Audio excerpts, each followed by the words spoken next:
Hi, hi. Greetings, earthlings, eldritch creatures, and beings of all sorts. Hi, hi, hi. Hello, hello, hello. I hope you all are having a fantastic day slash night slash time zone slash time does not exist. The universe is all that you want it to be, all that you need it to be, and more. But yes, yes, yes. Hello. Hello. Hello. Hi. Hi.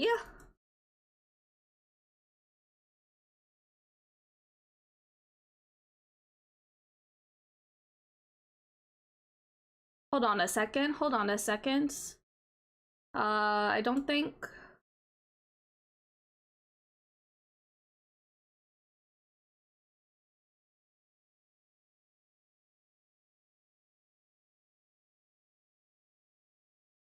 I don't know if the closed captions are working. They aren't coming up with anything. I don't know why. I don't know why they're not working. Well, it's okay. We have the open captions anyway that are built in. But the closed captions aren't working, so I apologize for that. I apologize for that. I don't know why. I don't know why. They should be working. But yes, hello, hi Dis, hi. I see you found the worm. The worm commands. But yeah, we're gonna forget Halloween. Forget Halloween. Today is only World Octopus Day. Today is World Octopus Day. The worms! Today is World Octopus Day. So we're gonna play Endless Ocean Luminous. And I have fun, cool stuff to show all of you. I thought I was gonna wait until November to show all of you this. Except for supporters on Twitch in the Discord channel and Ko-Fi supporters and patrons who got to see it yesterday. Who got to see my little video yesterday. But I thought I was gonna wait until November, until after Halloween, but I didn't realize that today was World Octopus Day. I let my kin down. I let them down. I didn't know. I had no idea. So we're gonna celebrate World Octopus Day. And I'm gonna show you all something cool. Something cool and new. Do you wanna see it? Yeah? Should I show you? Should I show you? Hi. Hi there. Hello there. Hi there. Hello there. Hi. Let me just slowly inch my way up. Just slowly.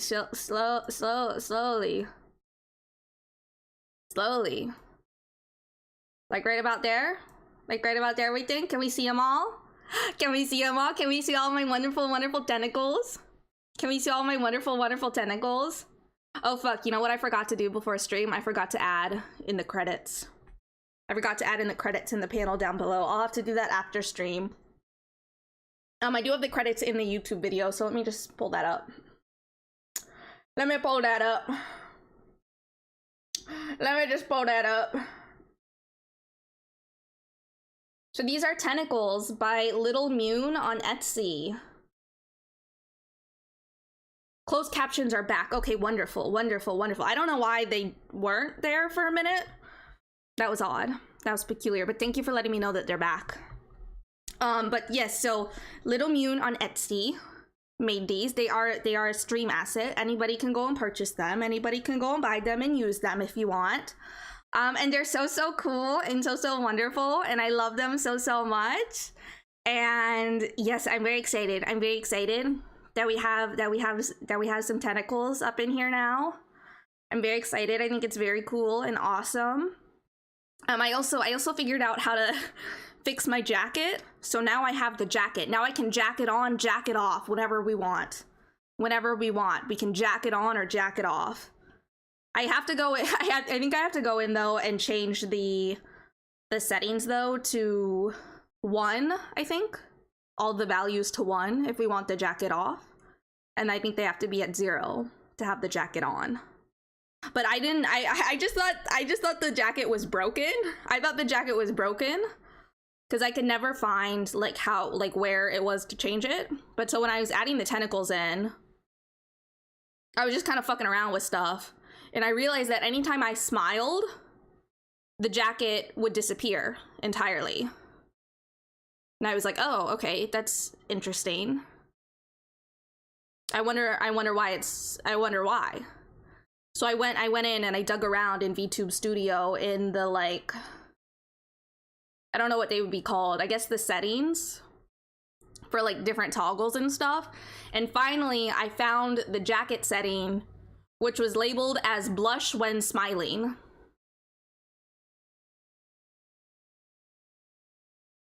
So it took a little bit of exploration. It took a little bit of trying different things out to see what was what. But I think I figured it out now. So now we can have our jacket on all the time. Or we can have it off. I don't know. We'll see. We'll see what the vibes are. But I like this jacket. I like it a lot. It's nice. It's a nice color. What a place to have that setting. Yeah. I'm glad I was able to figure it out though, because this whole time I've been using this model, I've just been like, oh, you know, it's an unfinished model. So there are just pieces of it that like aren't finished, like, and I just assumed the jacket was one of them. And I was like, okay, that's fine. I love this model a lot, you know, and it was free, so like, it's not a big deal at all. Like, I don't care. It doesn't decrease my enjoyment of being able to use this model. You know what I mean? But turns out I am just silly goofy, and I didn't look closely enough. And troubleshoot stuff enough. But now it should be fixed. So that's really cool. And awesome. We also have cool new stuff. Cool new channel points redeems. I've brought back the Make It Pink and Make It Blue for today's stream, and then those will be back at the end of October when we go back to our non-Halloween stuff as well. But we also have now, we have tentacle head pats for 500 cosmic radiation. You can give me head pats. And they look like that. Little head pats. I do have to manually toggle that. I haven't figured out yet how to like make that an automatic thing. I think I would have to set up like Mix It Up bot or something, which I've never done before, and I don't know how to do that, and I don't know what goes into that. So in the meantime, I'll just have to tab out and open up VTube Studio and toggle it myself manually. But we have head pats now. We have tentacle head pats, and then we also have, bam, cheek nuzzles. Nuzzle the tentacle. So that's really cool. I love it. It's very good. I love these things. I love these tentacles. I think they're super cool. Yay, head pats for Dizzy. Yeah, we also have the Tangia one that is the pet where the hand is just freaking giant. That's off at the moment. I've turned that off at the moment. But I've been messing around in VTube Studio more and looking at all the different things and figuring like item scenes and how to add items in and like stuff like that. So I've been learning new stuff. So yeah, it's really cool. Really cool and really fun, and I'm really happy to have tentacles now. For the rest of the month of October after today, we won't have the tentacles because we'll go back to the Halloween blanket, but all the tentacle stuff will come back in November permanently, forever. And these are not my tentacles. These are the tentacles of my little friend that's hanging out over here on the pillow. Our little void octopus companion that can be all sorts of colors, but right now only pink or blue. I mean, I also have a green version of it, but I feel like the green doesn't really fit our color scheme very well. here at the moment. So yeah, other cephalopod related stuff. Let's see. We have the cephalopod attack. We have the cephalopod attack redeem. So you can throw the cephalopods at me. We have our little cuttlefish friend up over there under the Ko-Fi. Yeah. Ow.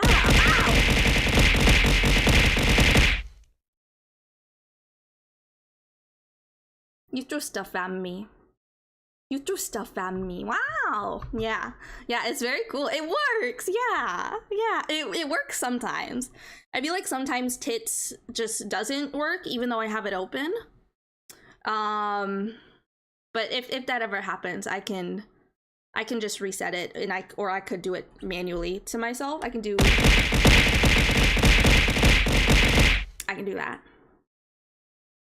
Yeah. Throwing all the creatures at me. All the cephalopods. Of course, our emotes here are our little purple octopus by Lonka Draws on Etsy. And then we have our tentacle high and by waving emotes that were made by Blue Chaos Star. Let me also shout out Blue while I'm thinking about it. Blue Chaos Star. Because Blue is wonderful. And there's also an eldritch.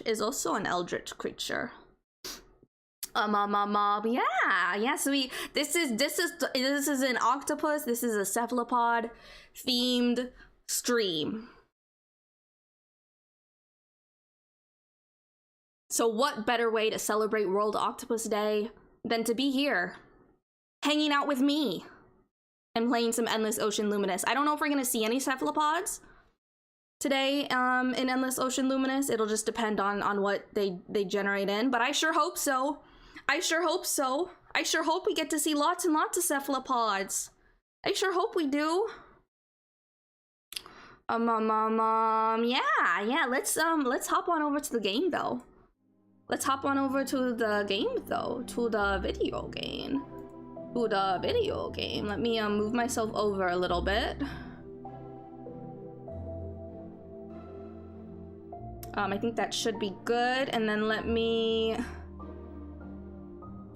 change that over. And then let me turn off our music and get us some desktop audio in here. Okay, we should be ready to cook. We should be ready to dive. Let's go see if we can find some cephalopods. I'm very excited. I'm gonna have VTube Studio open on the side over OBS, just in case we get the redeems for stuff. But as always, if there's any like live troubleshooting stuff that we have to do to make the stream a better experience for all of you, let me know. Like if the audio needs to be mixed a little differently, if the game screen is messed up, just let me know. Let's see, can we do more of the story right now? Ominous discovery. An ominous discovery.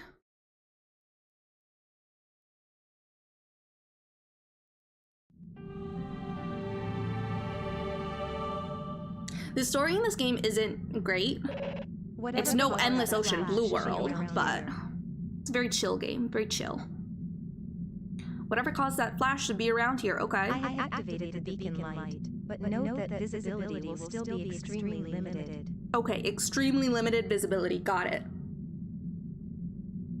Understood. Hi, Annoyed Pumpkin, hi, welcome on in, how are you doing? Hope you're having a great time zone, and I hope you're having a wonderful World Octopus Day. Sounds good and looks good so far. Okay, cool. Awesome. Is that? It is markedly similar to the world coral. However, a live matter survey indicates that it has been almost entirely overtaken by the necrotizing effect. Oh no.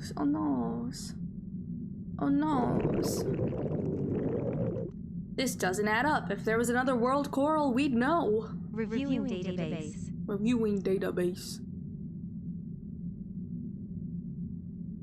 Okay. Access denied. There's something there, but I don't have permission to view it. Why though? Why not though? HQ.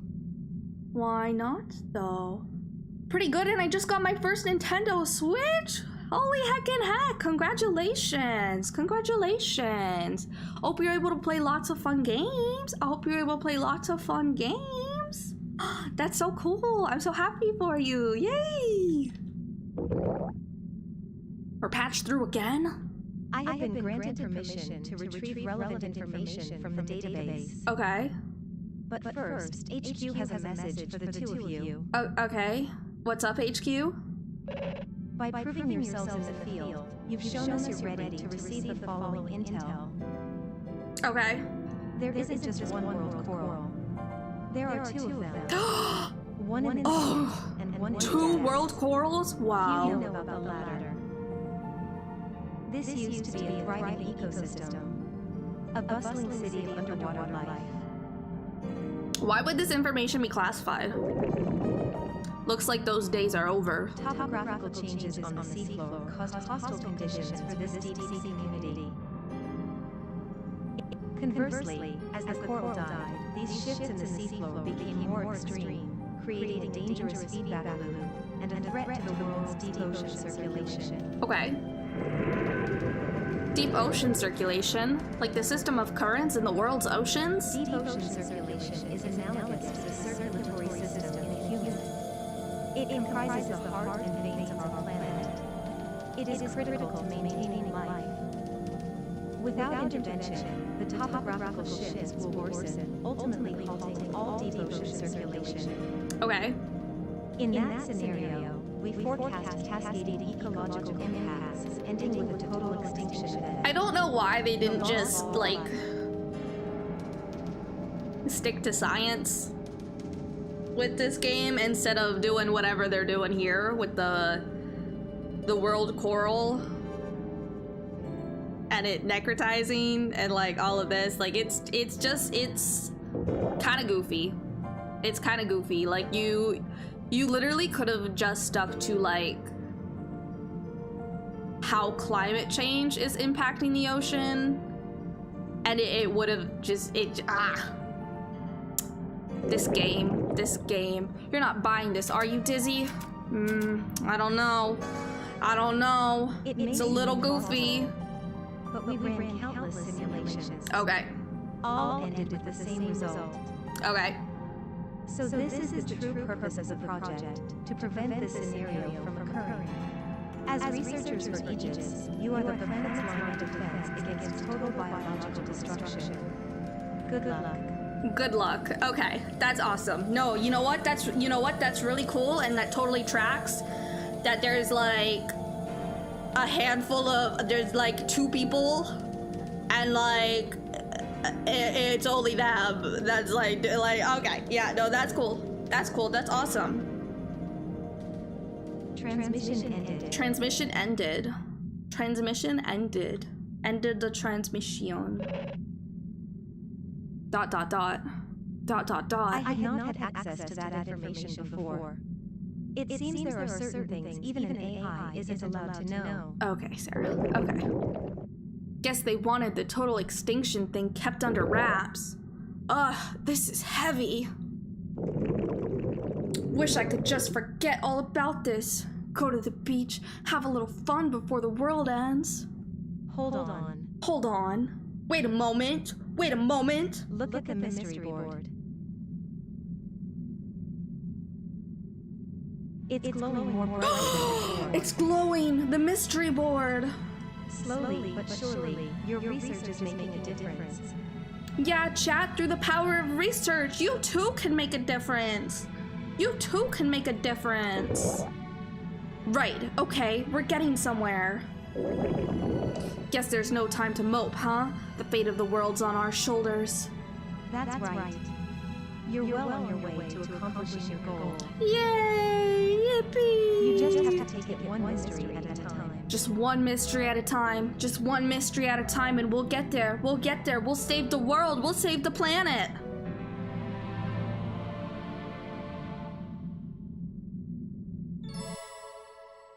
Stargazer. I'm a star. Oh, that's me. I'm a dizzy stargazer. That's a me. That's a me. I'm a dizzy stargazer. Wow. Wow. They made this game for me specifically. Except if they had actually made this game for me specifically, they would have made it better. Dizzy mention. Wow. Yeah. Yeah. I would really love to play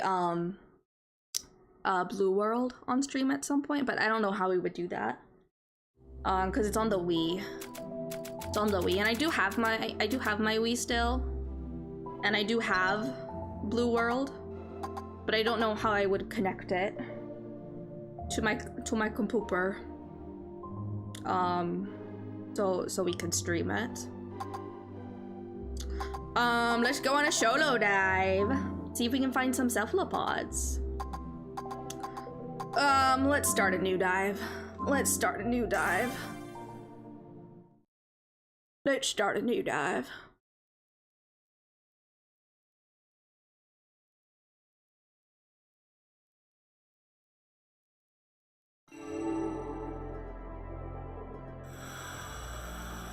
All right, let's see. How do I scan stuff? So X is the map. Got it. Okay. That's move. How do I...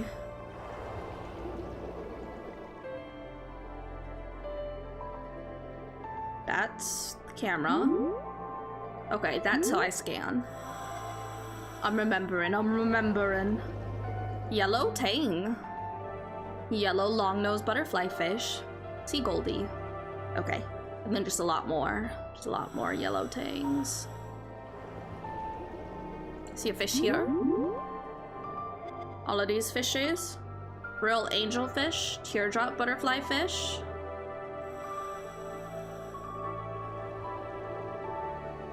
What's the large one?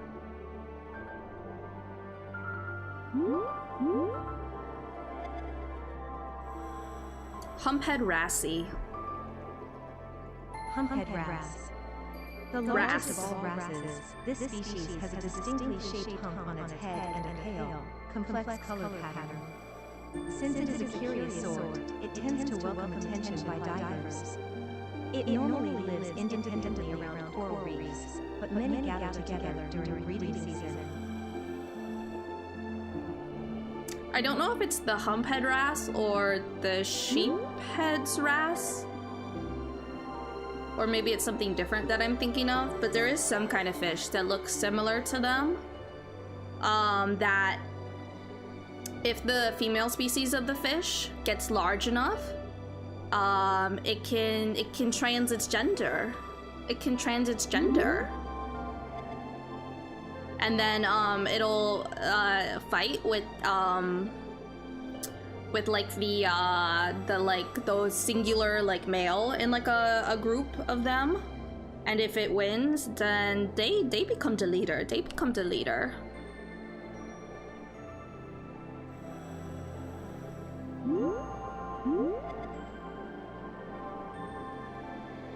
Okay, so these are all just the same fish. Fish, fish, fish, fish.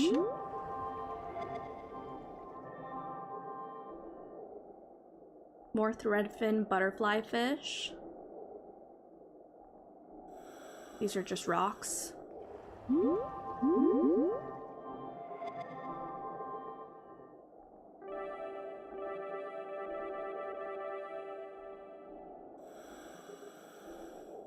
See, we're on the hunt for some cephalopods. We're on the hunt for some cephalopods. Keep your eyes out. Keep your eyes out for octopus, squid, cuttlefish, nautilus.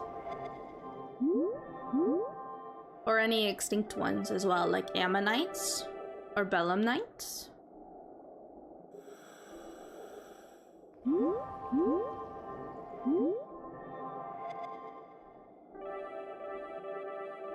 Damselfish.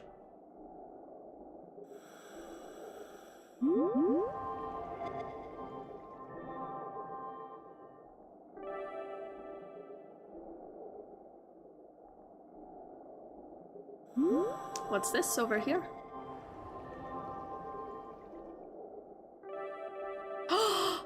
We found ourselves a big fin reef squid. That's a cephalopod. That's a cephalopod. Not an octopus, but it is a cephalopod. There we go. Look at it. Look at it. A squid. A squid. Big fin reef squid. This species typically lives in deep waters, though it has been known to come into shallow waters during spawning season. It swims by wiggling the semicircular, transparent fins on its body, and observes its surroundings with its small, shiny eyes. These eyes, covered with a protective membrane, offer a wide field of view and allow this creature to spot potential predators from almost any direction. I have to sleep now. Have a good stream. Thank you for stopping by, Annoyed Pumpkin. Thank you, thank you. I hope you have a nice restful sleep. They did give this squid the W eyes, which cuttlefish have the W eyes. Squid I don't think squids have the W eyes. I think they just have circular pupils. But I could be wrong. I'm not an expert. I'm not an expert.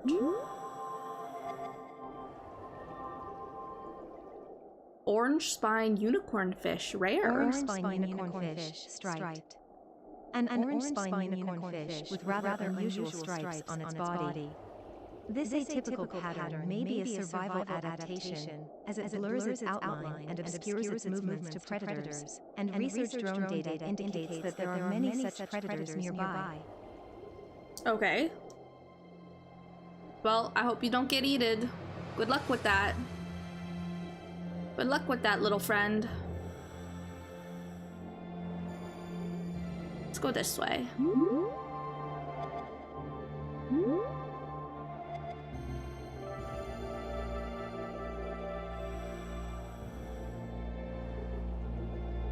Oh, big fish. Hello. Giant grouper. Giant grouper. This stout, big-mouthed fish is the largest of the groupers. A massive carnivore, it weighs up to 400 kilograms and is known to eat some sea turtles. Whoa. Due to the strong pull of its mouth when it feeds, it is feared in some areas more than sharks. Sadly, overfishing has put the species at risk of extinction. Aww. That's sad. Grouper.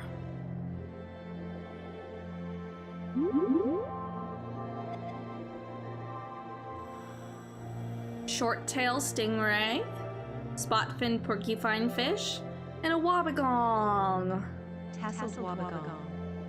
This shark is wide. Feared more than sharks. Yeah, that's interesting. That's fascinating.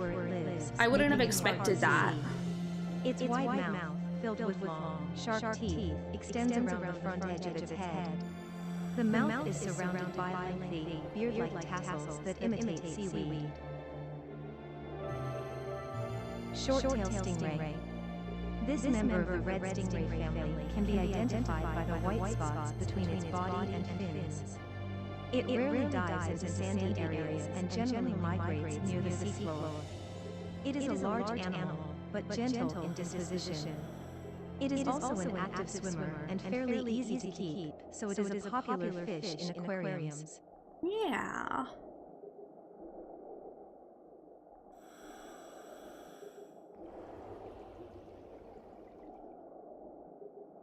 Let's see. What else do we have? What else do we got around here? Alright, so this just looped us back this way. So let's go here. You another grouper. A long-tooth grouper. Oh.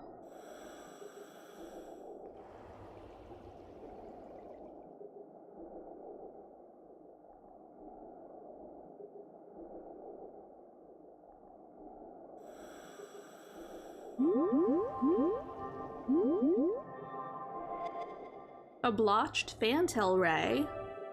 A razorfish. A leopard whipray. A goatfish. A slipper lobster. Oh, look at it. Lobster. Oop. Into the rock we go. And a blenny. Let's hear about the blunt slipper lobster.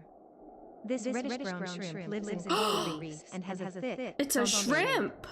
It's a shrimp, not a lobster. Crustaceans and other small animals. It's a shrimp. It has been observed using two different strategies for opening shellfish: simply wedging them open, or, when that isn't possible, finding the edge of the shell and waiting for the shellfish to unseal itself, then darting a limb inside. Whoa.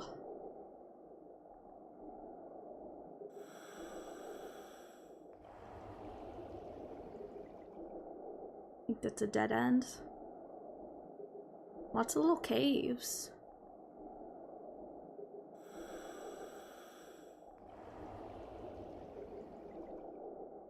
Go this way.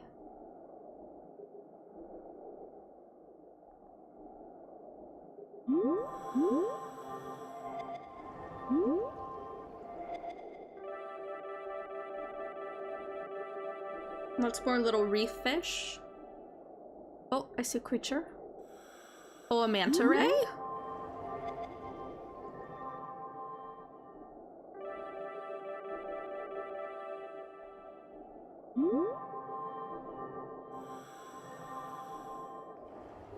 Giant manta ray. There it is.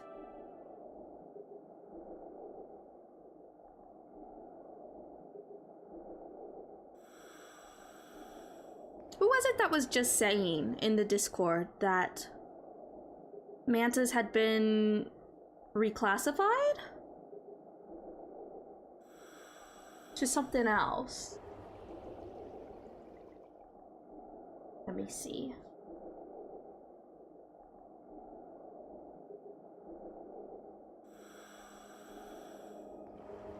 They had been reclassified to the genus Mobula. That was it. That was it.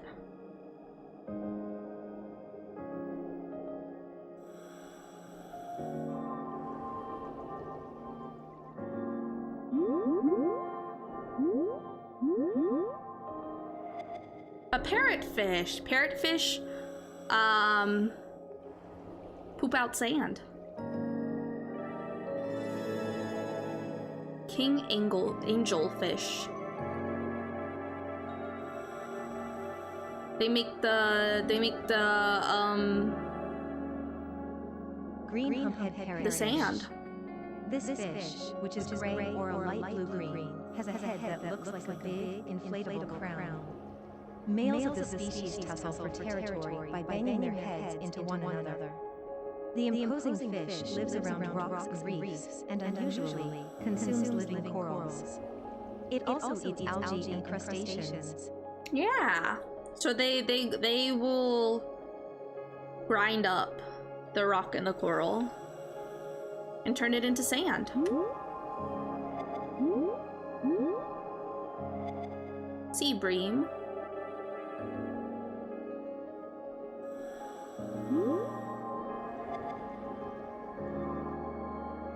More sea bream.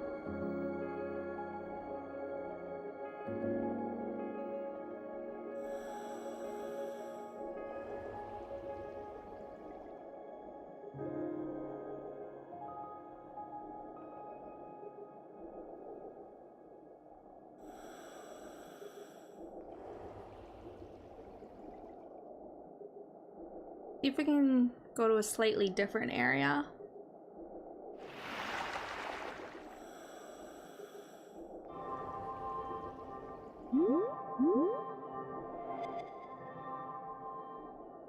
Tang.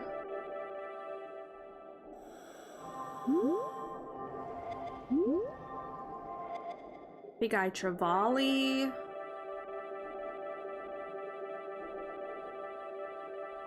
And a leopard whipray.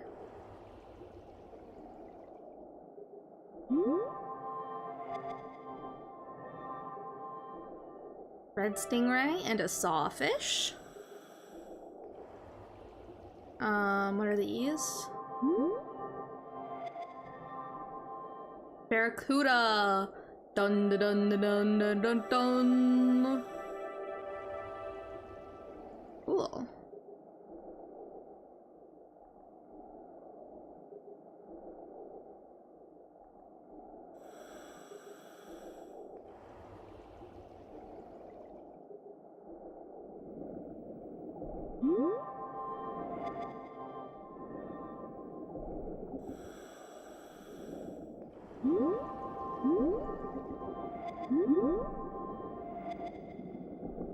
Tangs. Oh, I see,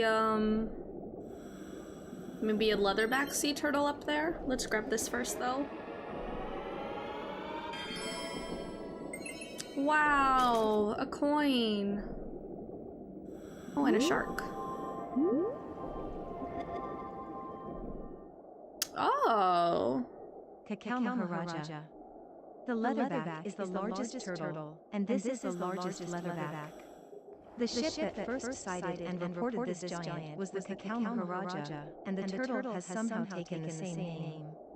It prefers to eat jellyfish, and it is believed that it must consume a significant number of jellyfish to maintain its impressive size. Wow.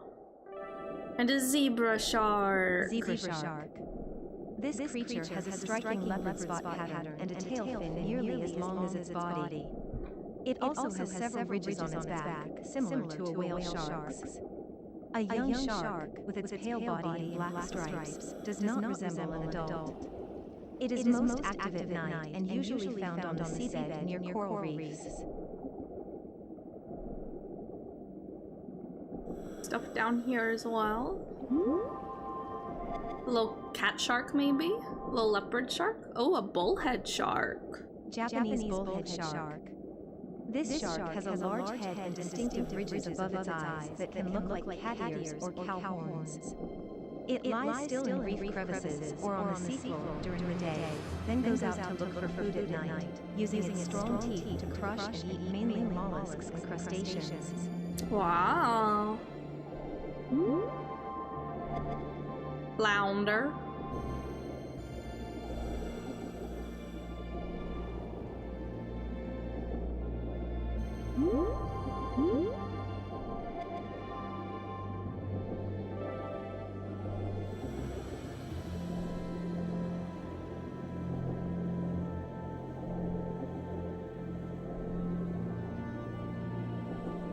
Let's go this way.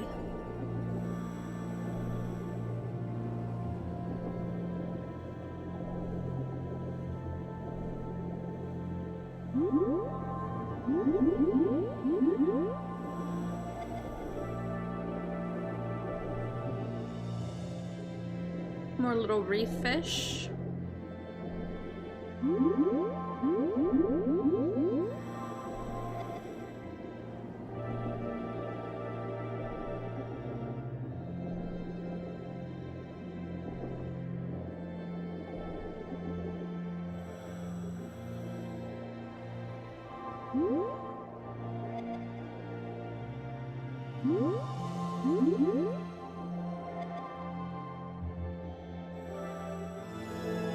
Clownfish and a cleaner fish.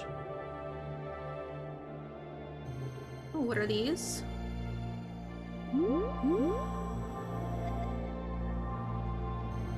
Trevally.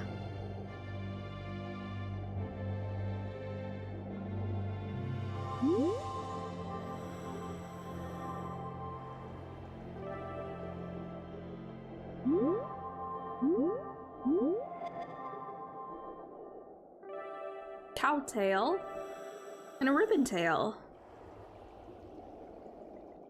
Let's see. Scan all of these. I'm gonna look at the map.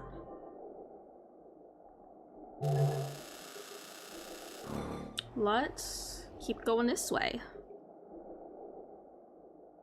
See if we can find some other cool creatures.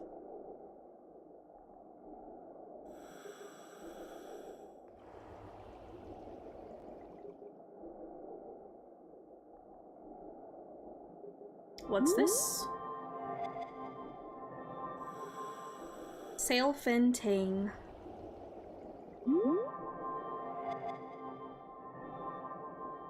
And a thresher. Pelagic thresher. The I like the teeth. fin, almost the same length as its body, is used to swim and also to hunt. It herds fish or squid into one place and beats them by swinging its tail furiously before eating the weakened prey. It is said to be docile and is unlikely to attack a human unless provoked.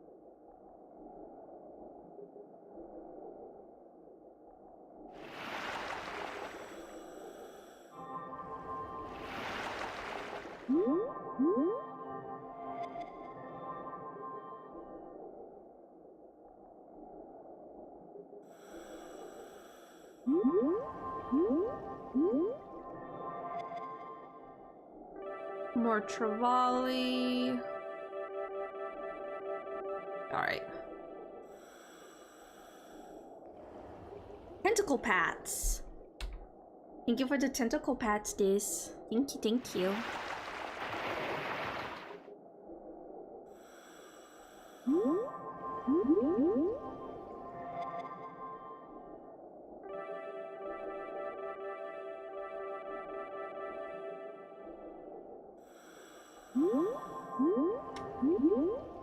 I do wish this game had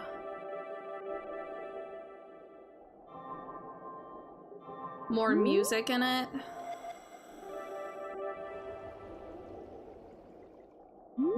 And like for the music to be good. A parrotfish. Bicolor parrotfish. This fish has a mouth that resembles a parrot's beak. While mature males are a sparkling green, females are a more subdued brownish color.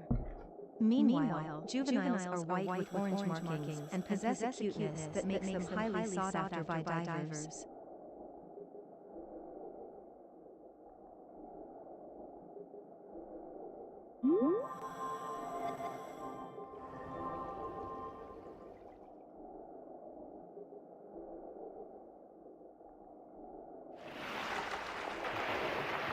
So far we haven't really seen a ton of creatures outside of like reef fish.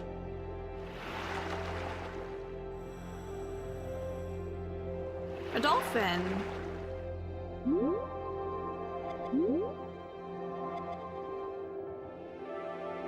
Bottlenose dolphin. Bottlenose dolphin. This dolphin is kept in aquariums all over the world and is representative of the dolphin family. It can sometimes be found in large pods of up to several hundred. A curious animal that can be found playing in the waves made by ships and whales. It will usually welcome humans approaching it. If you like marine mammals, I would highly recommend the book,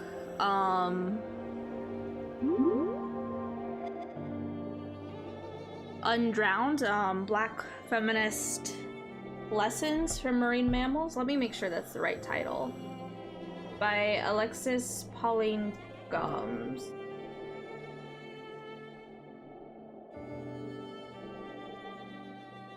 Yeah, Undrowned, Black Feminist Lessons from Marine Mammals. By Alexis Pauline Gumbs. It's a wonderful book. It's a wonderful book, one of my favorites. If you like the intersection of like the humanities and science, this is a good book. This is a good book.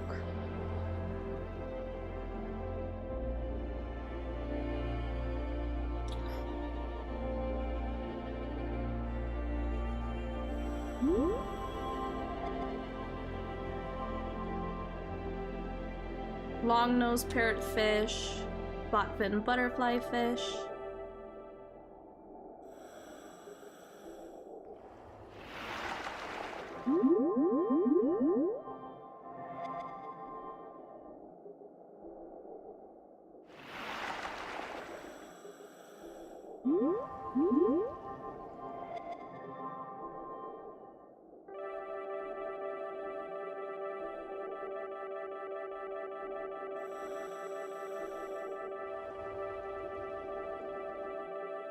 Banded hound shark.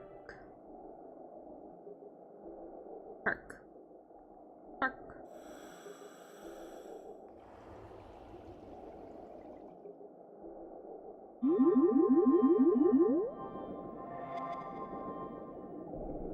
What are you? A pale chub. Pale chub. This is a freshwater fish. Freshwater bodies, Which is one of my complaints about this game, is that they mix all the different ecosystems together. Sustaining itself on a variety of algae, insects, and benthic organisms. During the breeding season, males of the species change color. In any dive in this game, you will see fish that live in the ocean. You will see freshwater fish. You might see like extinct fish. And I don't know. I don't like that.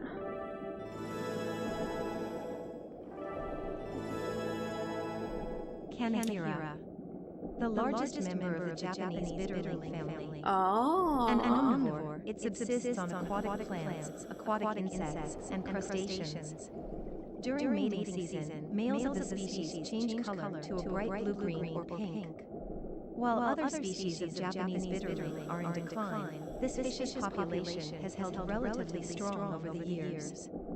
Cool, good for it. Good for it. Happy for it. And these little fish. Little angel fish.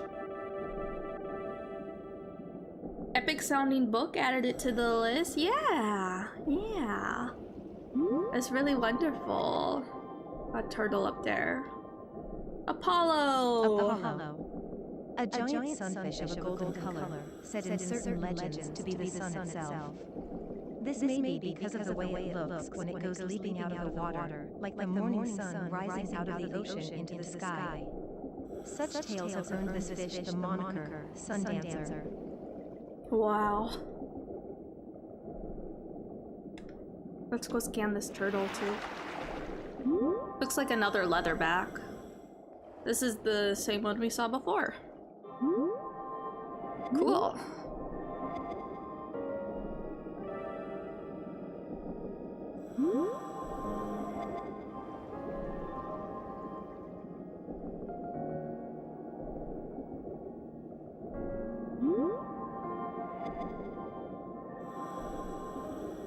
Six skill.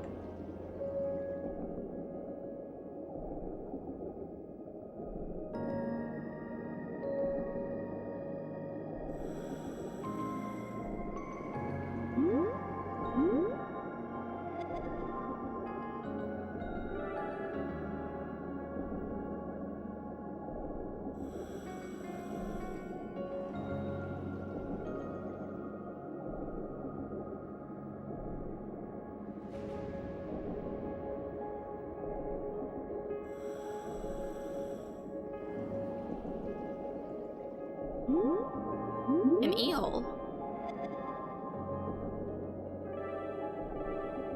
A hairtail. Large head hairtail. Its long, sleek, silver body resembles a sword.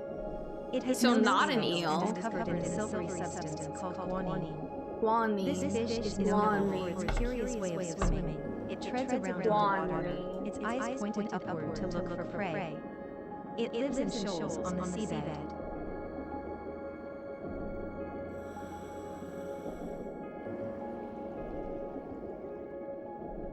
Guanine is also found in specialized skin cells of fish called iridocytes, e.g. the sturgeon, as well as being present in the reflective deposits of the eyes of deep-sea fish and some reptiles such as crocodiles and chameleons.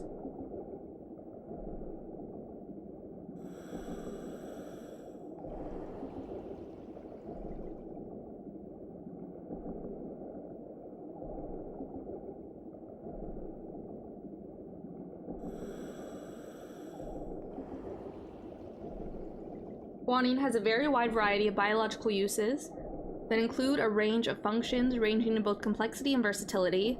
These include camouflage, display, and vision, among other purposes. Spiders, scorpions, and some amphibians convert ammonia as a product of protein metabolism in the cells to guanine, as it can be excreted with minimal water loss. Interesting. Interesting.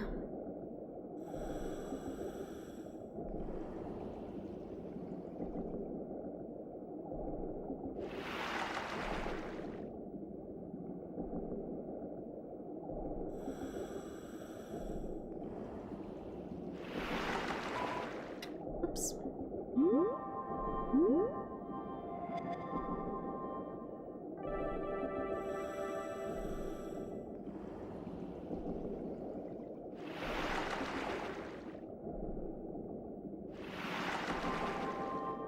Art shark.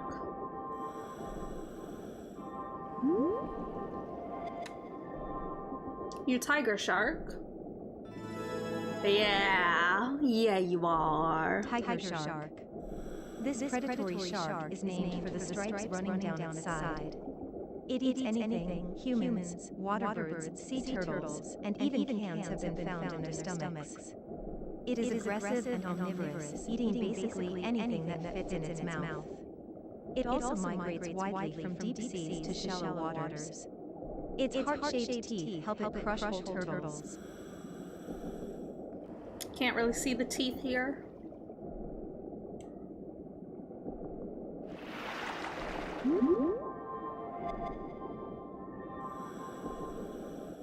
More barracuda. So we do have an ad break coming up in just a few minutes. We take a 3-minute ad break once an hour every hour to keep the pre-rolls off for everybody.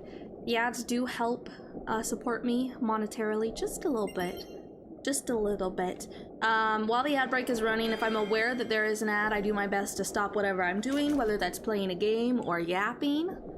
And in that time, you know, I encourage you all to go in and do what you need to do to take care of yourself, whether that's getting something to eat, going to the bathroom, getting something to drink, if you've got laundry that you gotta switch up, if you've got meds that you gotta take, whatever it may be. Yeah, if you don't want to see any ads, you have a couple of different options. You could always install a ad blocker. You could have more than one stream open and switch on over to watching somebody else while the ad plays here. You can subscribe. If you've got a Prime, you can use that, and Turbo as well should also get rid of the ads, I believe. I'm gonna switch over to our BRB screen in just a minute after we hear about Thanatos. This enormous great white shark is feared throughout the Aegean Sea, where it is seen as the embodiment of evil and violence. It actively attacks people and boats, tallying numerous brutal incidents. Its many scars are proof of the countless battles it has fought, and it has cunningly evaded all human attempts to ensnare it. This creature is a monster born of years of ferocious fighting that can be seen all over the world, but only rarely. In this game, all the animals are passive, though, so... Which is different from Blue World. Blue World did have some animals, like the tiger shark, that would attack you. You see an eel over here. Which shark was that? So Thanatos was a great white shark. But the shark we saw before, it was a tiger shark.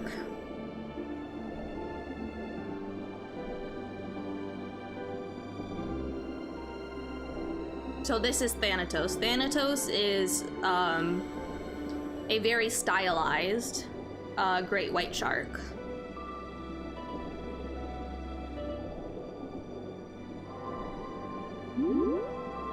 I am going to switch us on over to our ad screen, or our BRB screen. We'll come back in just a minute.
All right. Should all be back from the ad.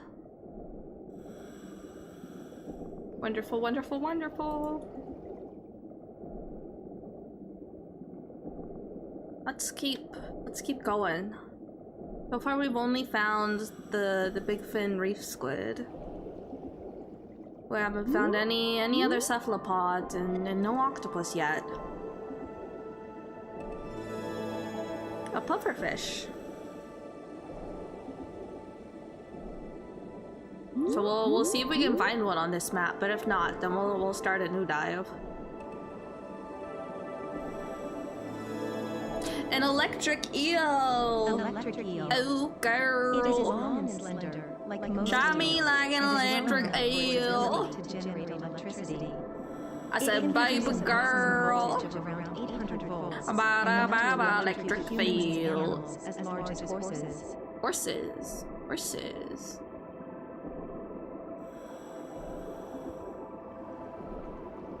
Produce a maximum voltage of around 800 V, enough to electrocute humans and animals as large as horses. Wow.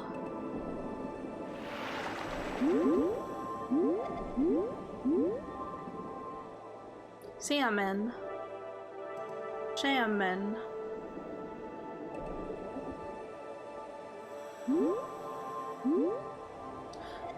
I'm pretty sure when salmon are red, that's when they are literally rotting. Sockeye salmon. This red-bodied fish spends a few years living in freshwater before migrating to the open ocean, where it subsists on a diet of zooplankton and small fish. A sockeye salmon and a kokanee salmon are closely related, but while a sockeye salmon will spend most of its life in saltwater, a kokanee salmon prefers freshwater.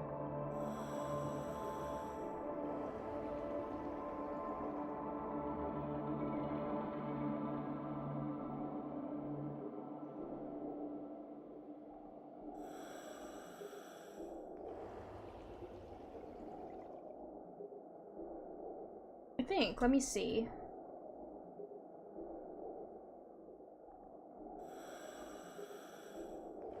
Because like when they go up to spawn, that's a one-way trip and they're like literally rotting while alive.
Yeah?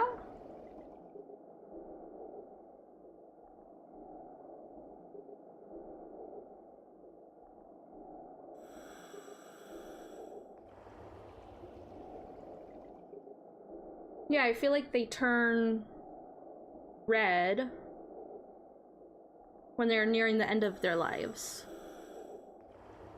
I think that's right. I could be wrong though. There's too many fish facts in my brain. Let's hear about this turtle. Oh, see, here's an extinct one. It lived in fresh and brackish waters, like shallow lakes. It was likely an herbivore, and ate by scraping plants from lake bottoms. Despite its shell, it was not closely related to turtles, but a member of the plesiosaur order. Its most distinctive feature was having a single tooth on the right and left sides of its mouth, along with its sharp, beak-like jaws. Too many fish. Yeah, there's too many. Too many.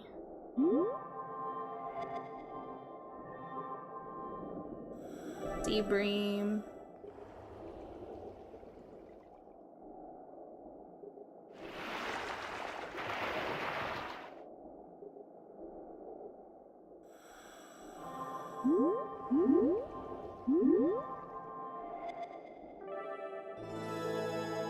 Akaza.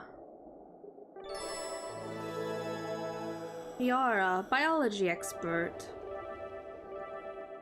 Akaza. When viewed from the front, this fish is clearly identifiable as a catfish. It has a small, red-colored body, and it has 8 barbels and a venom gland on its dorsal fin. The adipose fin behind the dorsal fin helps it detect water currents.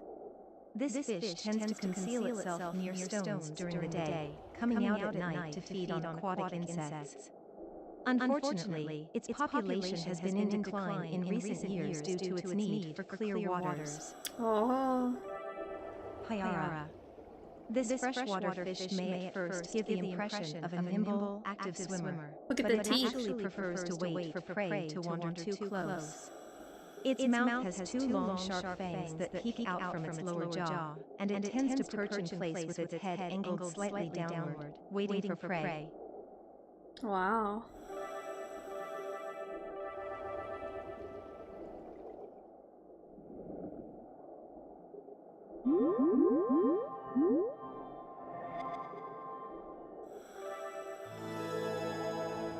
A bass.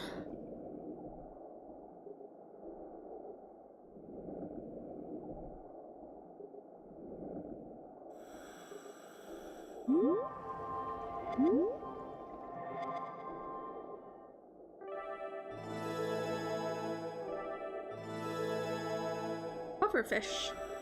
Kaliba. This fish is believed to have existed since the Devonian period, and to have remained largely physically the same from then until the modern era.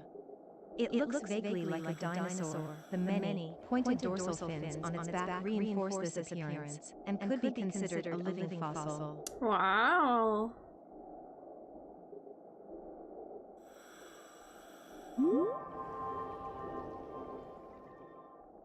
Pufferfish.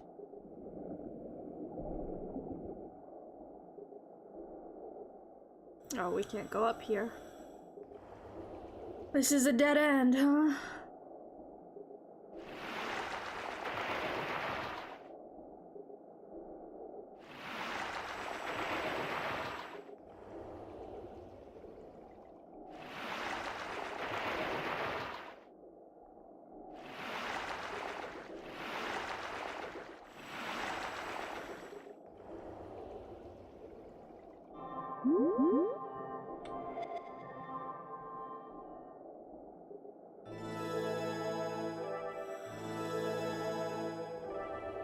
Tench. This species lives mainly in still waters where plants grow, rather than in watersheds, and tends to be relatively inactive compared to other fish. Its body, which is olive green on the dorsal side and yellow on the ventral side, is coated in a slimy mucus, much like an eel. Mucus.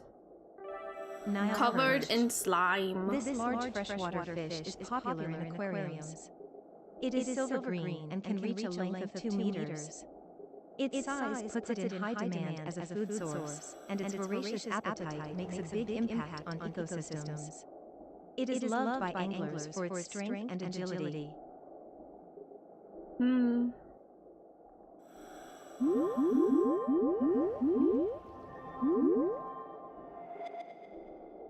Piranha.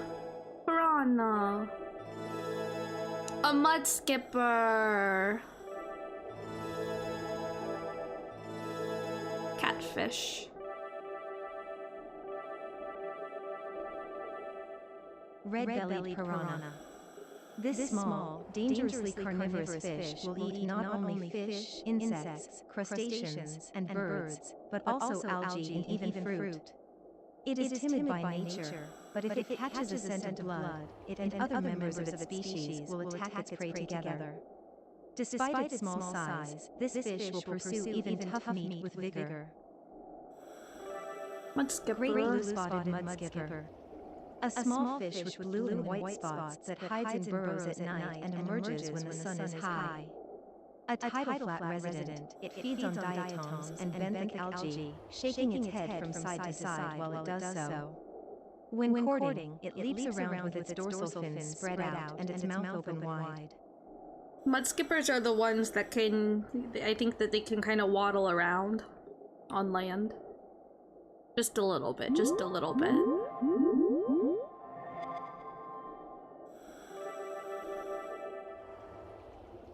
Well, that is cool. I thought they were specifically carnivorous. No. They eat anything, really. Chinese mitten crab. Ow! Catfish.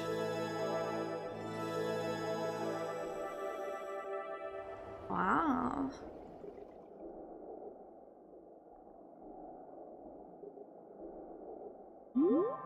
Just a flounder, I think, back there. Yeah. A little flounder.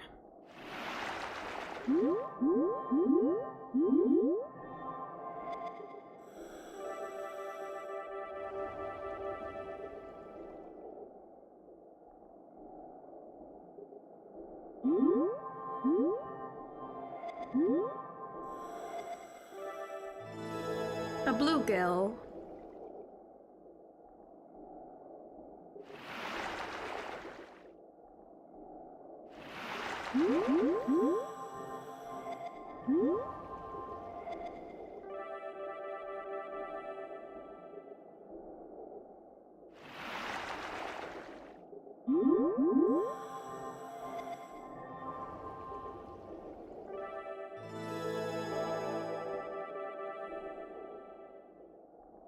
Did it end here?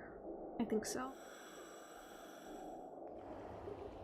Or like in a cave system. Which is interesting.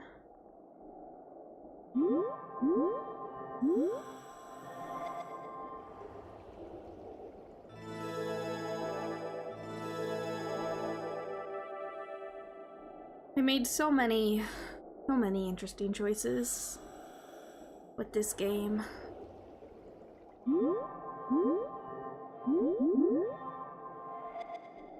Well, you? A betta.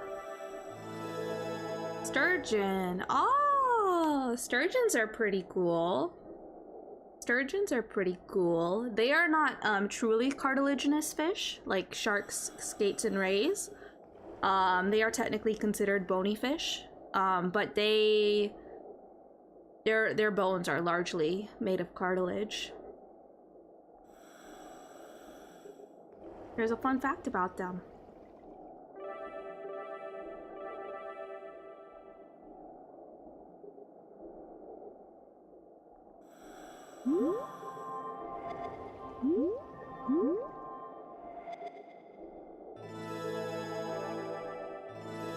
A bull shark. Bull shark. This large, stout shark earns its name with its ferocity and the way it headbutts its prey. It is omnivorous as well as an agile hunter. Along with the great white and tiger sharks, this is one of the most feared species of shark. It inhabits freshwater rivers and lakes as well as oceans, and there have been many reported attacks on humans.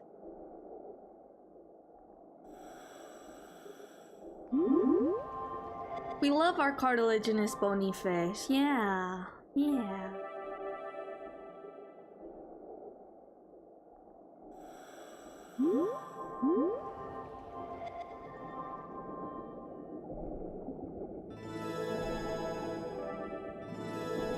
Alligator gar.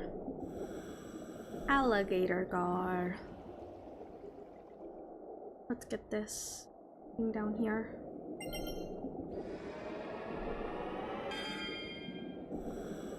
Yellow dragon ring.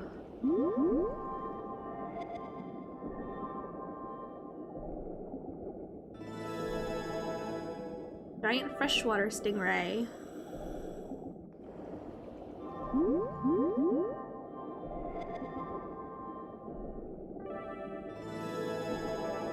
More catfish.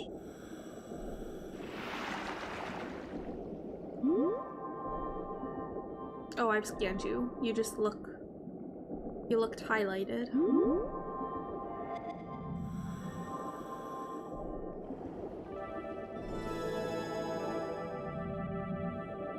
Char.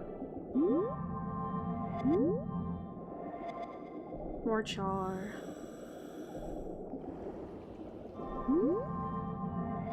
Not a big cephalopod map. Polka dot stingray.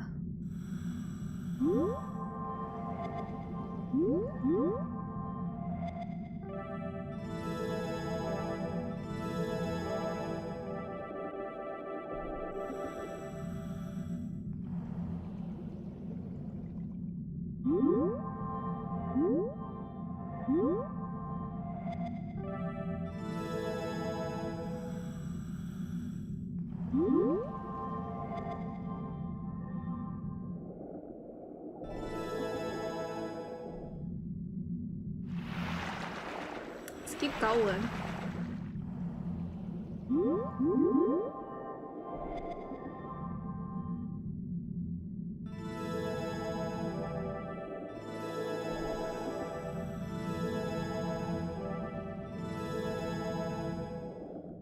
Lots of freshwater fish.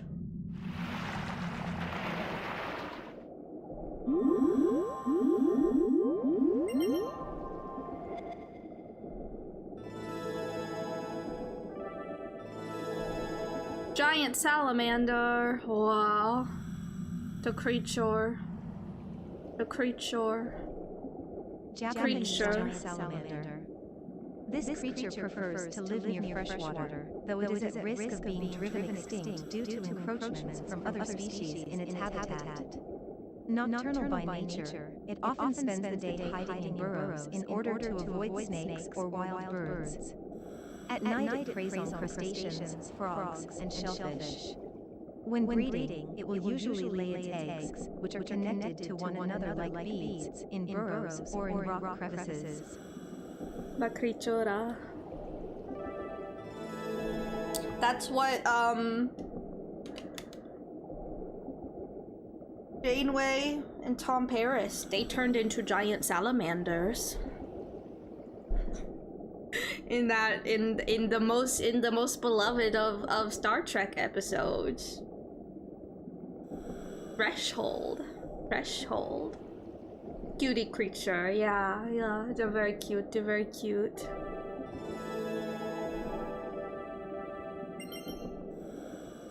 Let's grab this. They did, didn't they? They did, they sure did. That is a thing that happened. That is a thing that happened. I love Voyager.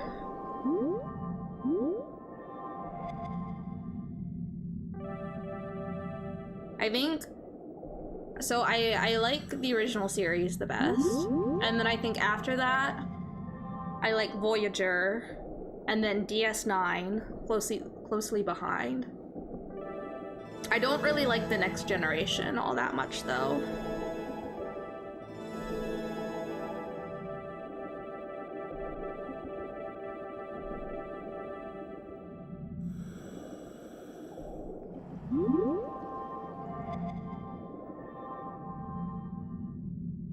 Were you? Green Swordtail. Excellent choices. Thank you. Try.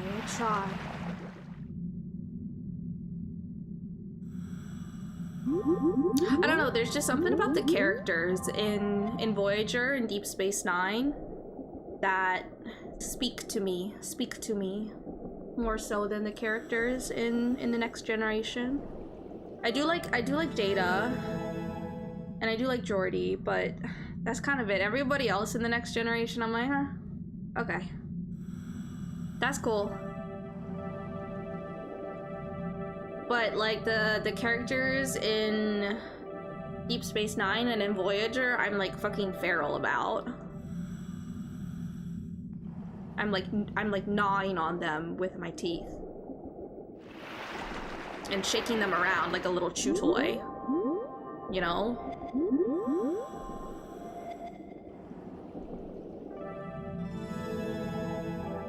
More catfish.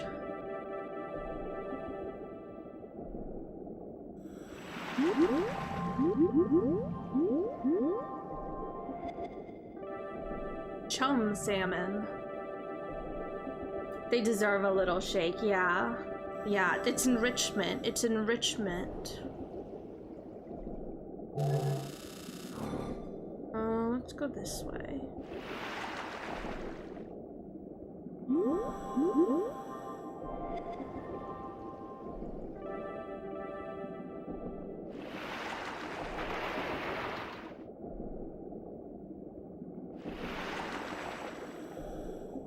This is a huge freshwater area.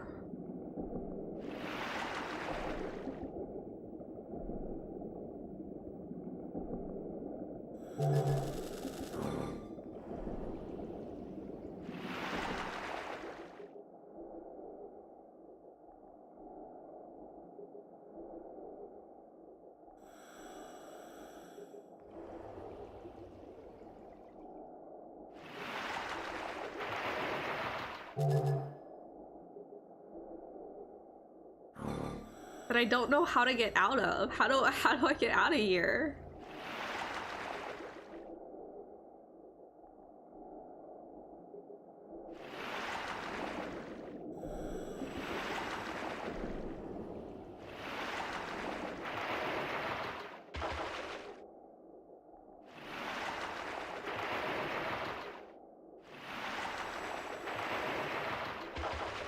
You know what, let's do?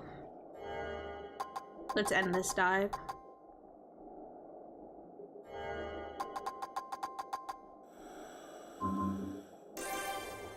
Let's end this dive and we'll start a new dive. You know, we scanned a lot of stuff. We ranked up. That's cool.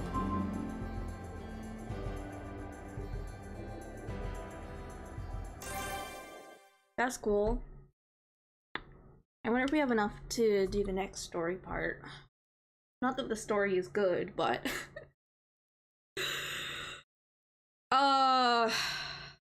I wanted this to be a good game so badly.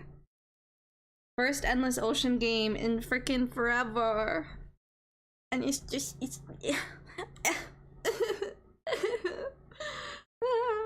nice dive. Yeah, we scanned some stuff. We got some scans in. We got some scans in. But we're here today for one reason only. Oh, we're close to being able to do the next dive. We're here for cephalopods. We're here. Find an octopus.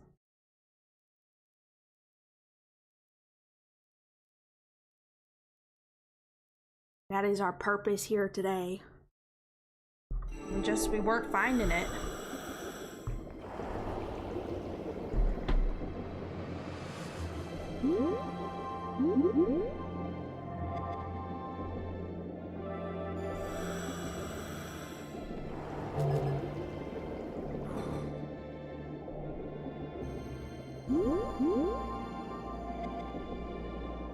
Porcupine fish.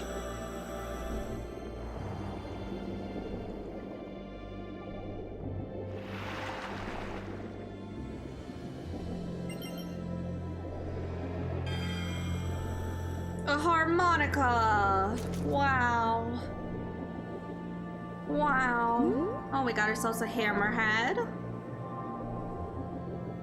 A scalloped hammerhead. Scalloped hammerhead. Named for its distinctive head, which protrudes to the left and right. It has eyes and nostrils at the very end of each side and is said to have heightened senses of smell and sight. Its unique shape also acts like a rudder, giving it the ability to turn sharply. It dislikes the noise of divers' exhaled bubbles and generally will not approach them, but this does not mean there is no risk of attack, and caution is necessary.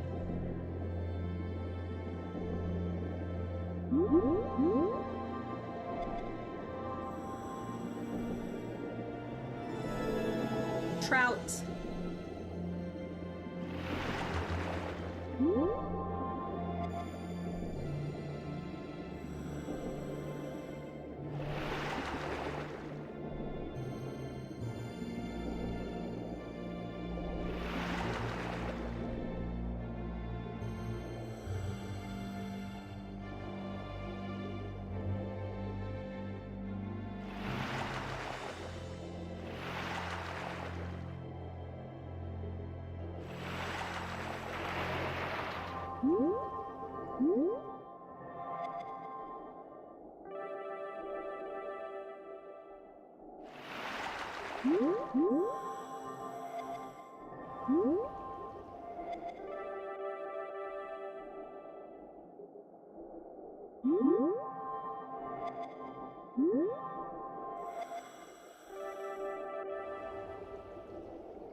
Lionfish. Lionfish. Lionfish are invasive in the Atlantic. You can hunt them. You can go spearfishing for them on dives. And then you can cook them, you can cook and eat them. Here's another big fin reef squid. That's a cephalopod. But not an octopus.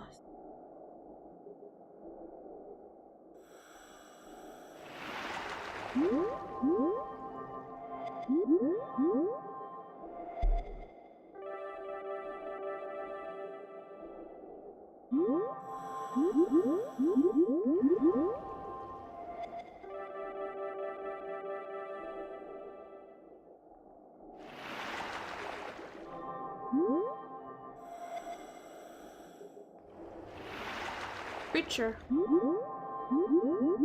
Oh, an orca. Orca, a marine mammal with white patches next to its eyes.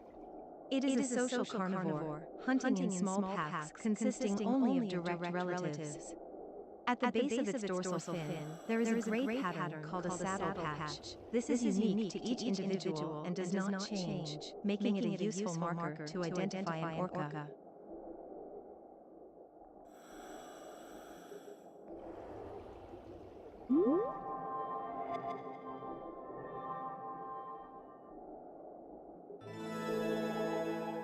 Asian sheepshead wrasse.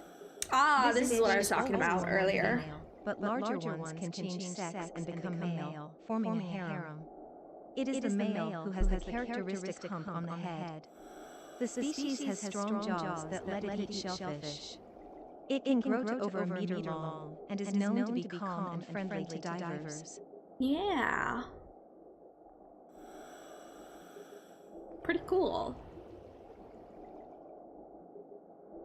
Let's see, any octopus?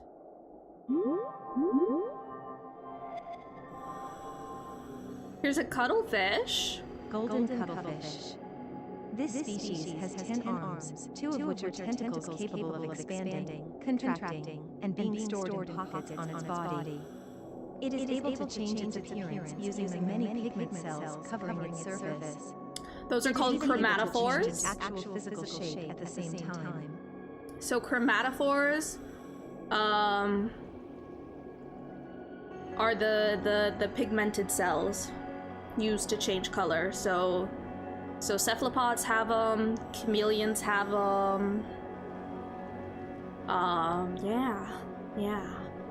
And then photophores are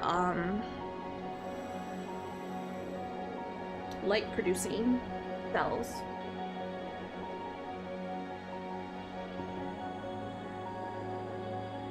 Or not cells, an organ.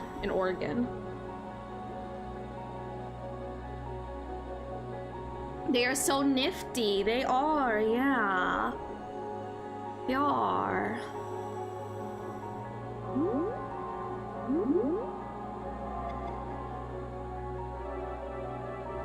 Blue-green dandelion. Sorry, I'm not interested in the damselfish. We're on the hunt for cephalopods. We've got other business to attend to.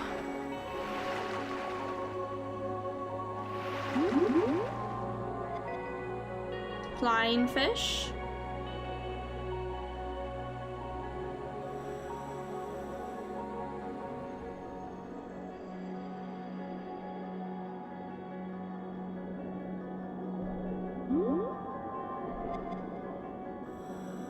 Fish.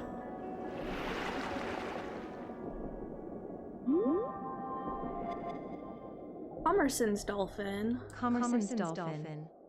One of the smallest cetaceans, reaching only about 150 centimeters in size. Because of its distinct black and white coloring, it is sometimes called the panda dolphin. The sex can be determined by the black spot on its abdomen. The males will be in a teardrop shape, whereas the females is more oblong. So maybe this one is a male? Question mark? That looks teardrop shaped. A ship.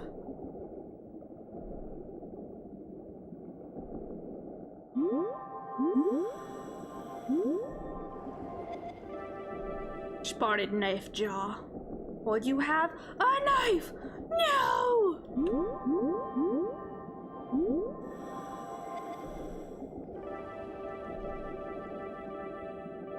Here's another reef squid. But so do you see how they gave the reef squid the same W pupil that they gave the cuttlefish? Cuttlefish have the W pupil. I don't think squids do.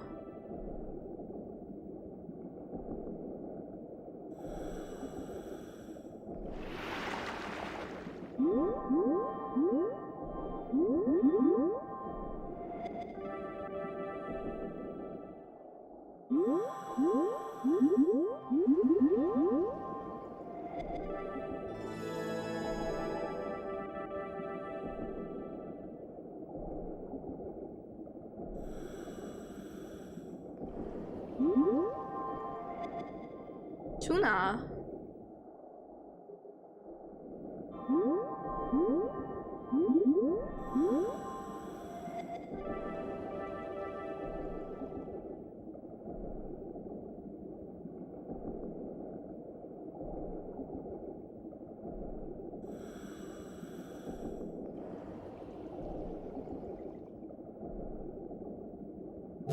Where are we?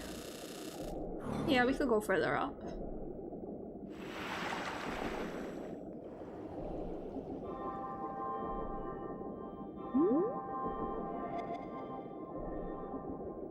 More tuna.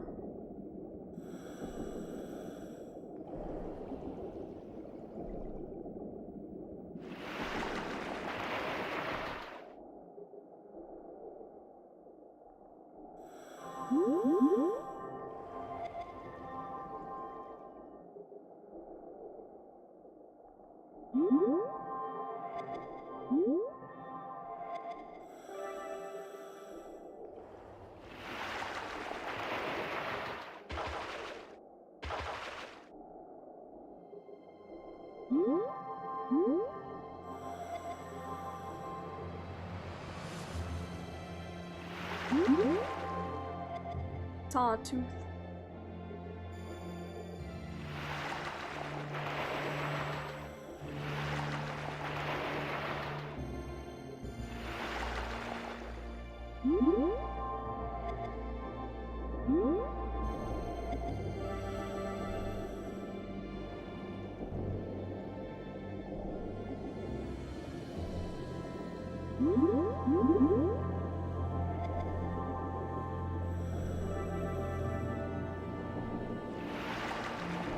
A whale!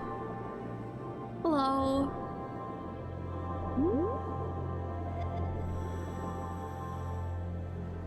Black Harbinger. A jet black humpback whale, feared as a deity of death and reincarnation. It is said to have lived more than 100 years, all the while singing its mournful song, a requiem guiding souls to eternal rest. Local fishermen believe that one look at this creature will condemn them to death. If they encounter it, they burn all their fishing gear to expel the evil spirits.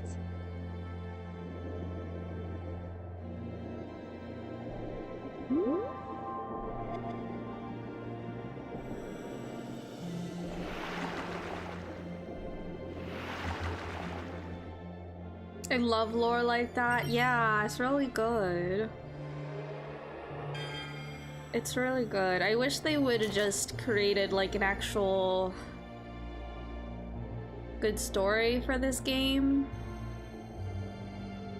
and introduce lore like it in that way rather than the way that they did it, where they lump everything together into randomly generated maps, and it just like has no bearing on anything.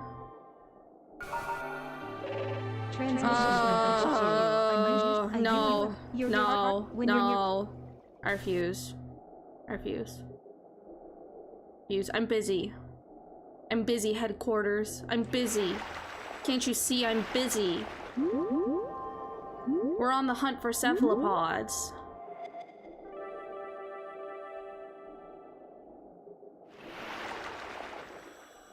Got other things to do. Whale shark.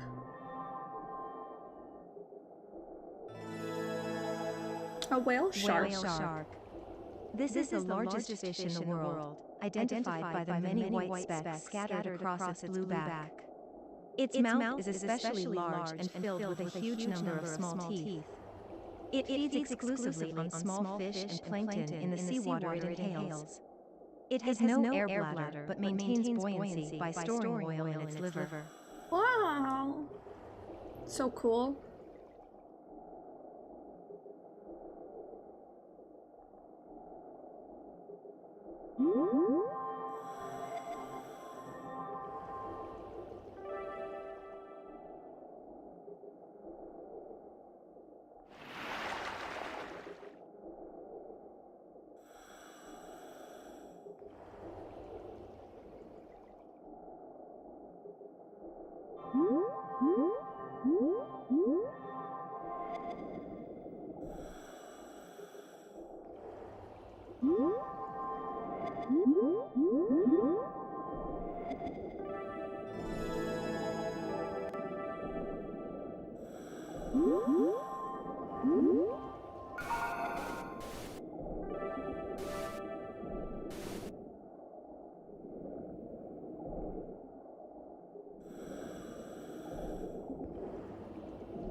It makes me very sleepy.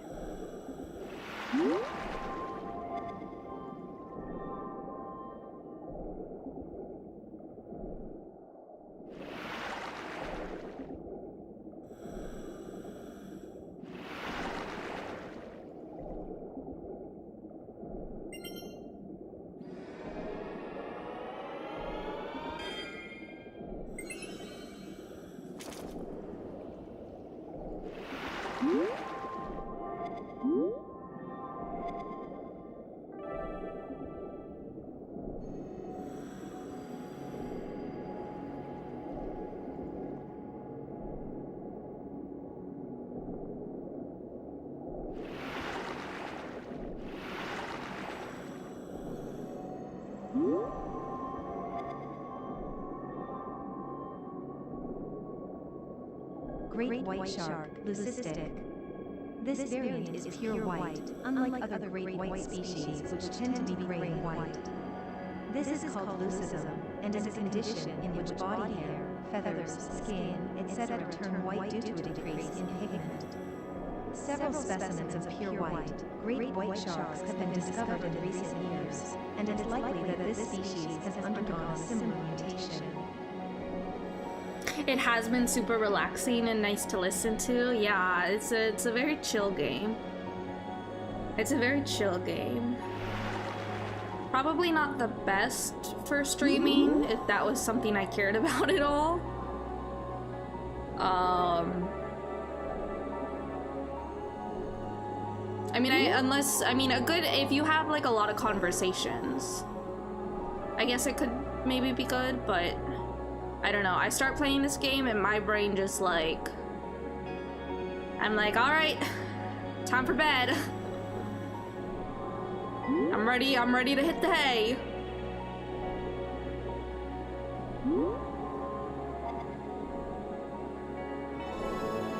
rock lobster.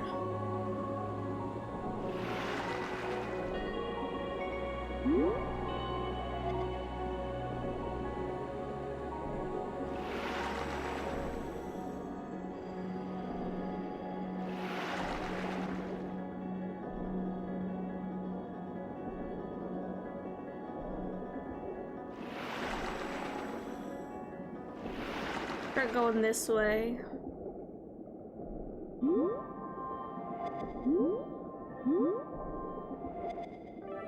Halibut.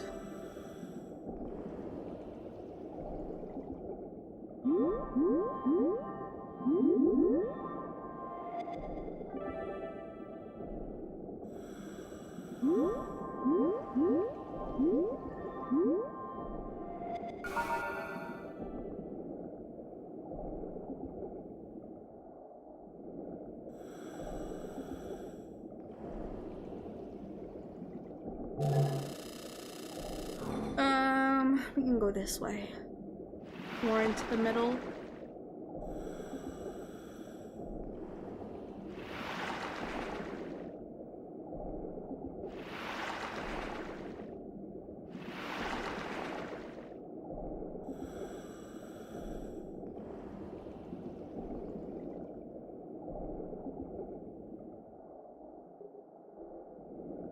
Creature.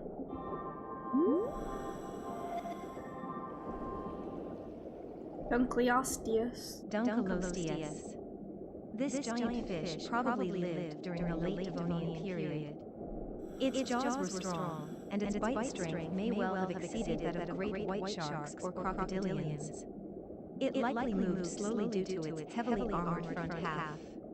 Despite this, it was probably the most ferocious apex predator of its time. Ah.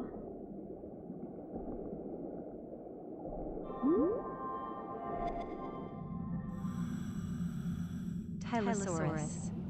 This large reptile lived in the late Cretaceous period and belonged to the Mosasauridae family. It reached a total length of about 15 meters, with a lizard-like head. It was probably a fearsome predator, with flat limbs and a strong tail making it a fast swimmer. It hunted a variety of prey. I see an ammonite in the background. Shellfish, and turtles.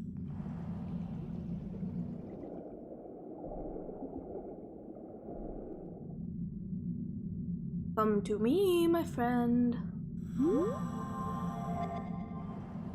Ammonite, yay! Ammonoidea, white. This white-shelled version of an ammonite was quite rare.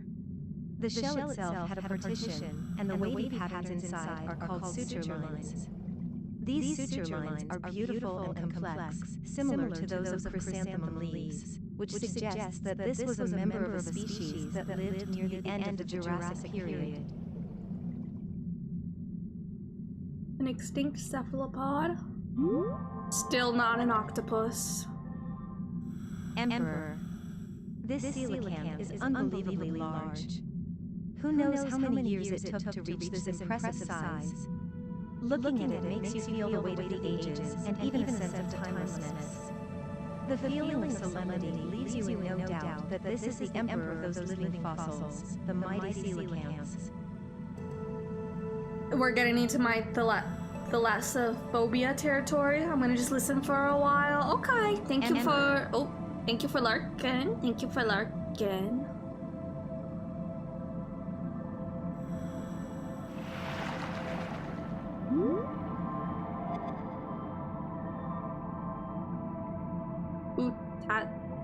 Octopus.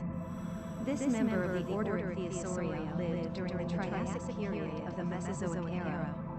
At around 3 meters in length, it had no dorsal fin at all and relatively short fins for its size.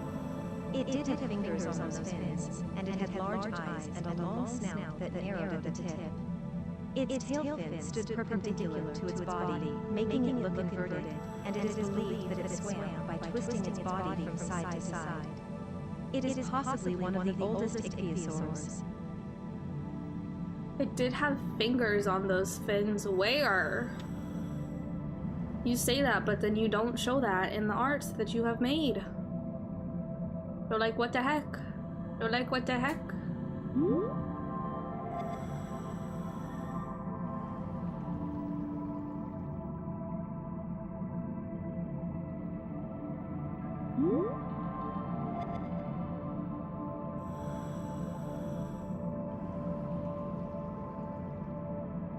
Maybe we can find a belemnite down here too. That's another pink cephalopod.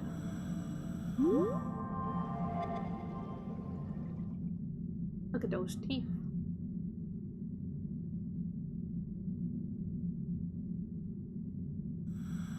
It is a little frustrating because I've definitely, on a different map, seen all this before. There's just a regular ammonite.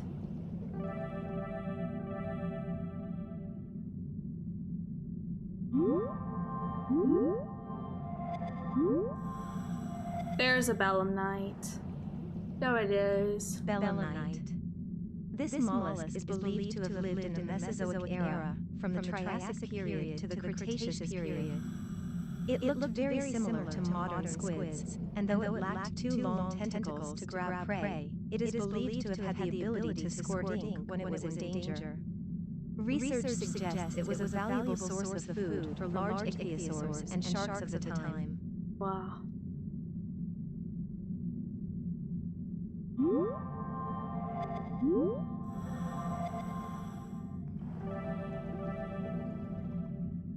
Alright, let's get out of here. A lot of the same fish over and over again. And we're still on the hunt. We're still on the hunt for an octopus. There's an ichthyosaurus. Ichthyosaurus.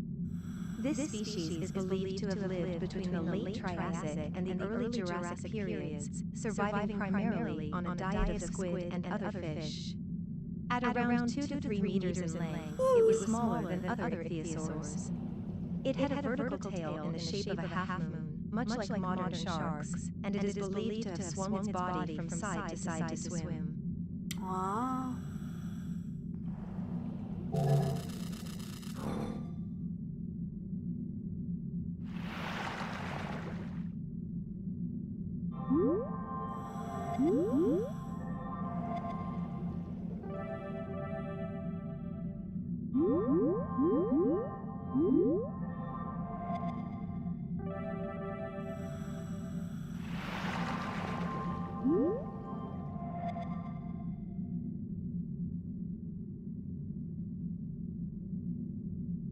I also don't like the sounds the deeper down you go.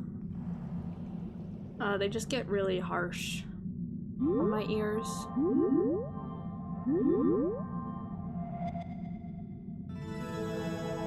Little creatures. Little creatures.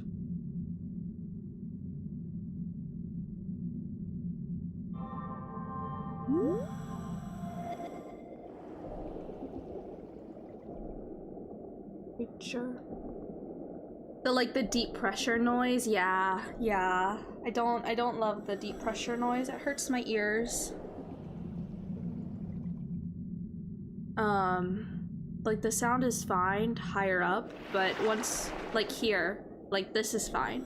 This is good. But I go down to this noise, and that, like, I don't know. I don't know. It just, like, hurts.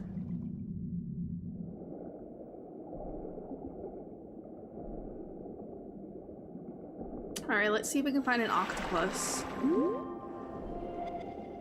I found a giant squid one time.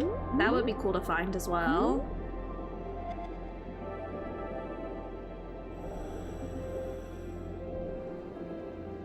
Hi, Echoes. Hi. Welcome on in. Welcome on in. How you doing?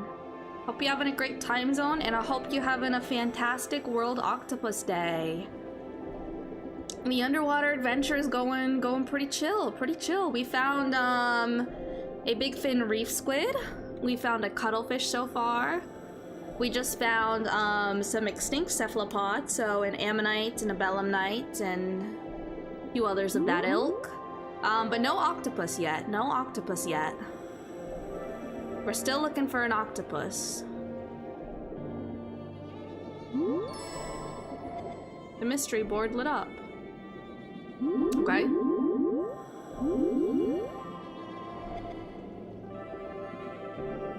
Why did it light up?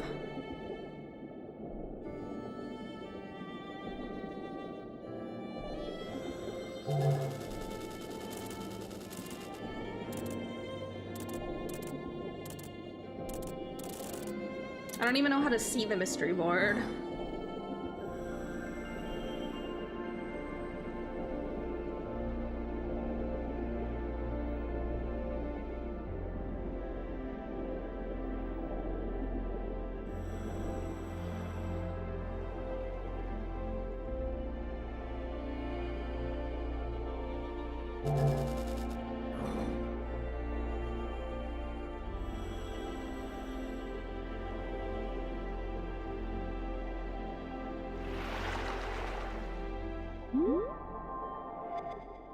Pacific white-sided dolphin. Pacific white-sided dolphin.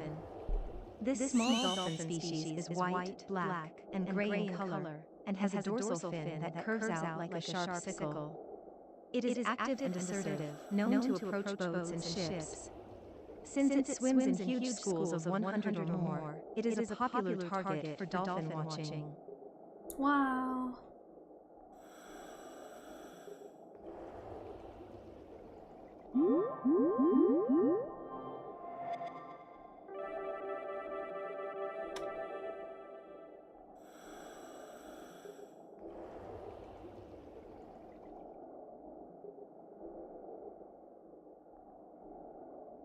I'm looking for octopus.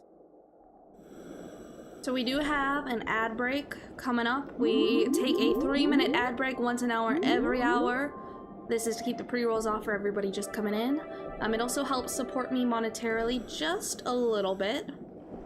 During that ad break, if I'm aware that there's an ad running, I do my best to stop whatever it is that I'm doing, whether that's playing a video game or yapping. And switch us on over to our BRB screen. In that time, I encourage you all to do whatever you need to do to take care of yourself. Whether that is getting up and going to the bathroom, stretching, walking around a little bit, getting some food or a snack to eat, some water, taking your meds if you've got laundry that you gotta switch over, you know, stuff of that nature, If you don't want to see an ad, you have a few different options. You can install ad blocker. You can have more than one stream open and switch on over to watching somebody else in the time that an ad runs. You can sub if you've got a Prime, you can use that, or Turbo as well. Should also get rid of the ads, I believe. So I'm gonna go ahead and switch us on over to the BRB screen, and we will be back in about 4-ish minutes, because we're still getting the timer countdown for the ad. But I don't want to forget. So I'll see you all in a few minutes.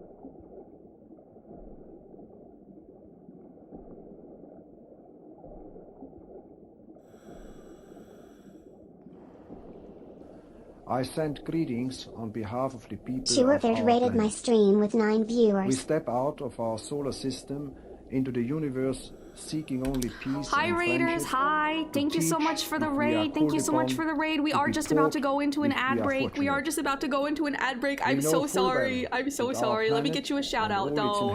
Thank you so much for the raid though. Small part of this immense universe that surrounds us, and it is with humility and hope that we take this step. There we go. Thank you so much for the raid. I'm so sorry about the ad, raiders. I'm so sorry. I'm so sorry.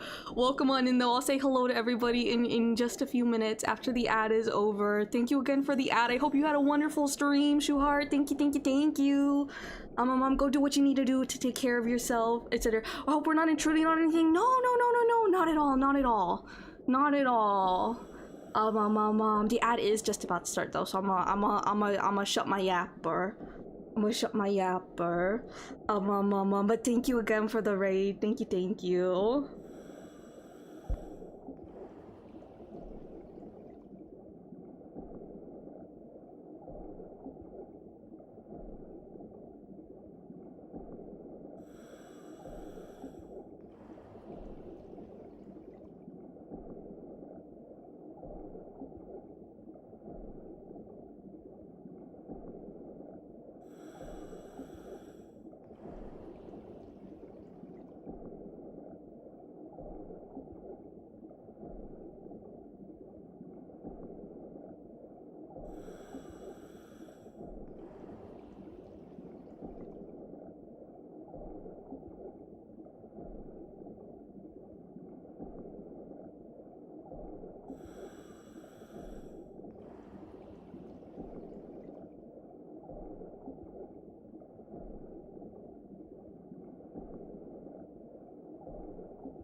Okay, should all be back from the ad. Hi there, hello, sorry. sorry about the immediate ad. Thank you again so much for the raid though, Shuhar. Thank you. I appreciate it.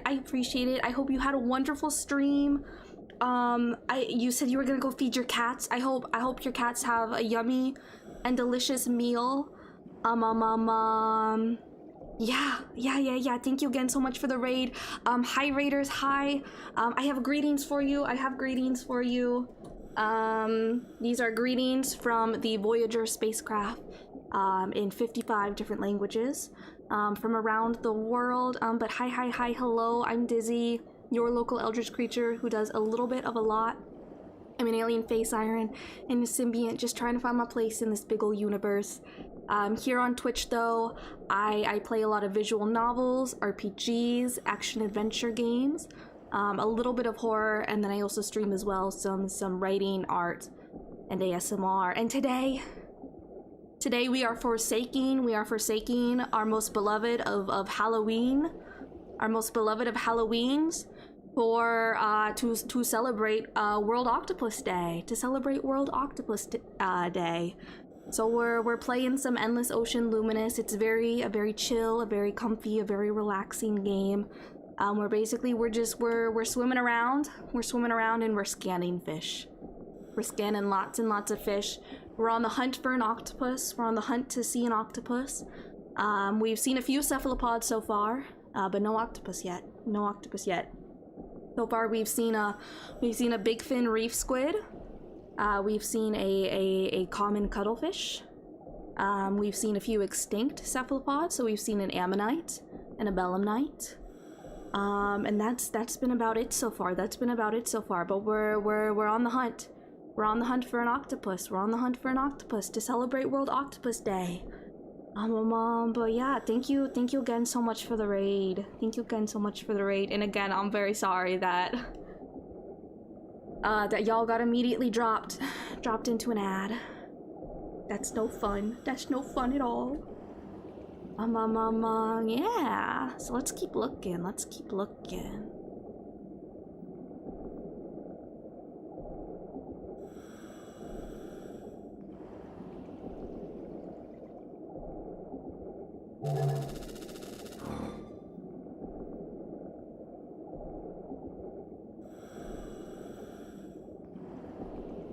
I'm gonna go up a little bit.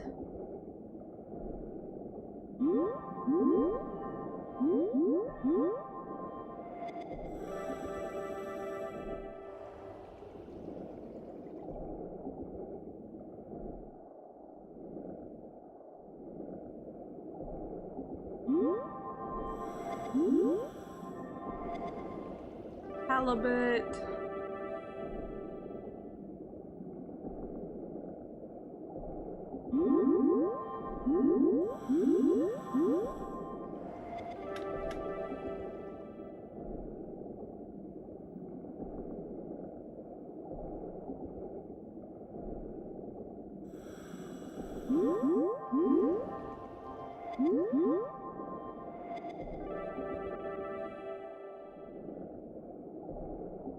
There's an anomaly, a fish anomaly, somewhere around here.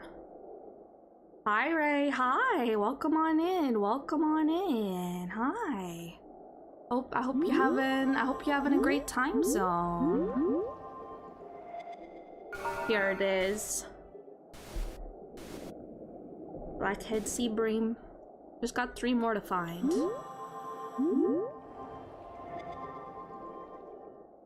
Oh, there's another one right here.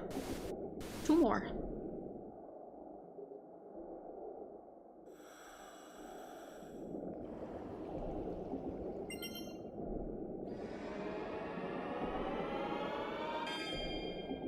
Let's see.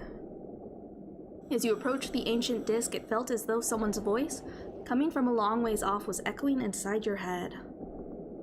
Return here while swimming beside that which is adorned with needles. So probably a porcupine fish. Or a puffer fish.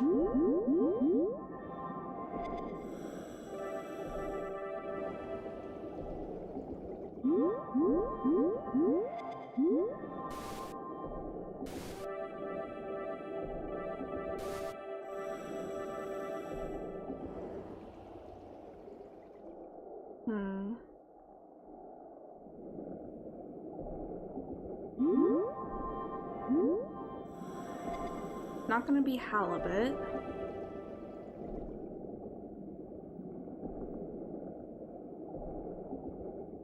Let's look up here. There is nothing up here. Cool. That's awesome.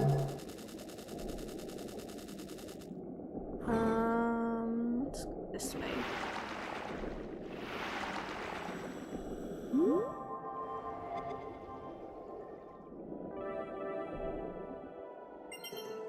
This is getting back into the alchemist robe. Cool. The extinct fish area.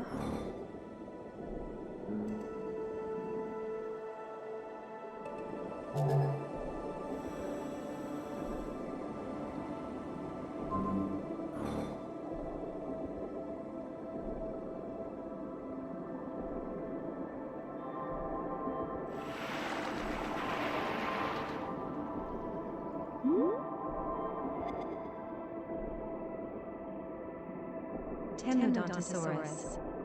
This large ichthyosaur lived during the early Jurassic period. It had excellent eyesight, thanks in part to its large eyes, which allowed it to be an effective hunter.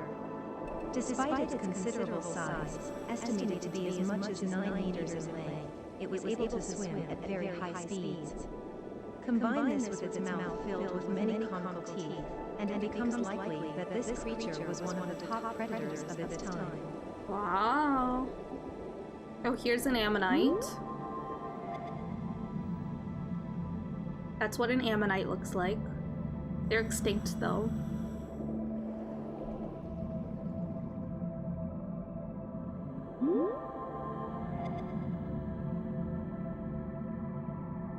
Here's another little extinct cephalopod.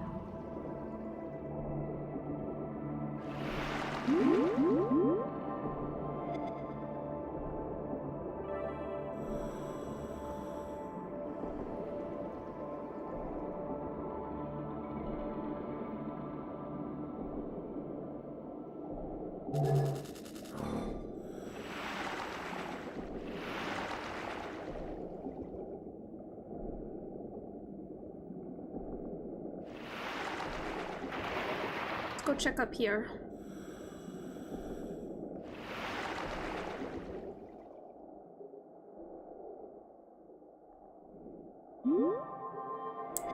Oh, shark ray. Bowmouth guitarfish. The front half of its body resembles a ray, while the rear half resembles that of a shark. Its whole body is covered in fine scales, and there are a number of spines on its back. It can crush and eat solid food such as shellfish and crustaceans using its unusual ridge-covered teeth.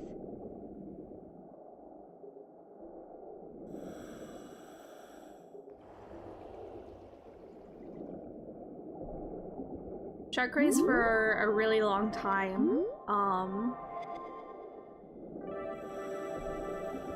In aquariums, we're having a hard time.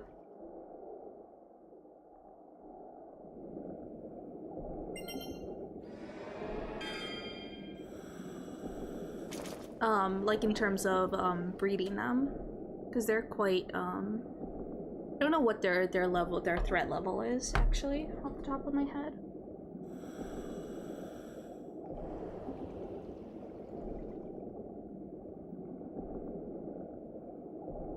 They're critically endangered. So there were lots of efforts to try and breed them in aquariums, but initially there were a lot of difficulties with that. But I think they figured it out now, though, I believe. That was many years ago. Many years ago. Where are you? An eel. Japanese eel. This fish lives in shallow freshwater, but migrates to the deep ocean to spawn. Consequently, it can live in fresh, brackish, or seawater. Humans should take care to wash their hands thoroughly after touching the slimy mucus on the animal's skin. Covered in mucus.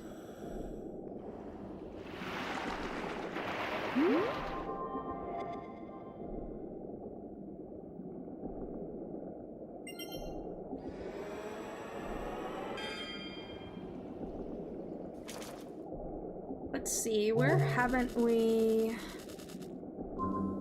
Yeah, we could go over this way.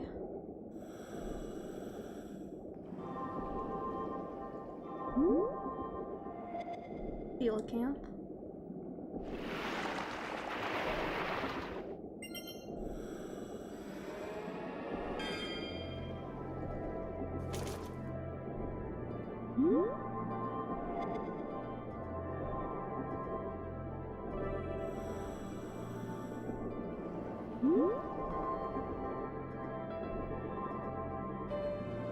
Spot fin porcupine fish.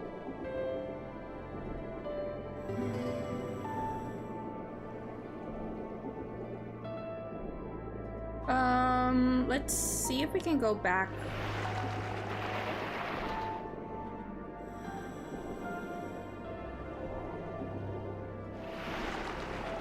Where that,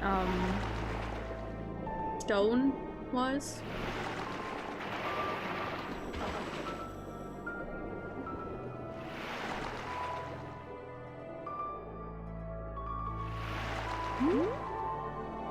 Swordfish. Or a marlin. Whoa. Atlantic blue marlin. This fish uses the long, sharp tip of its mouth to strike at prey, usually seeking out the likes of crustaceans or squid. They have, however, also been known to eat small fish such as young skipjack tuna. This fish is a popular target for sports angling.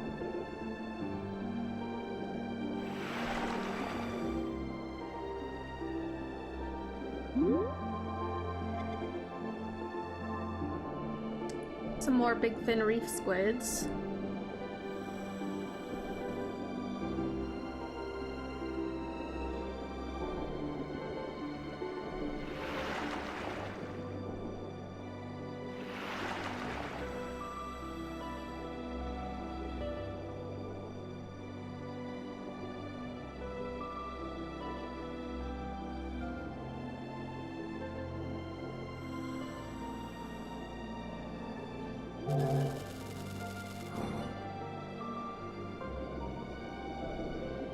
Oh, our friend left. Unfortunate. Well, that's okay.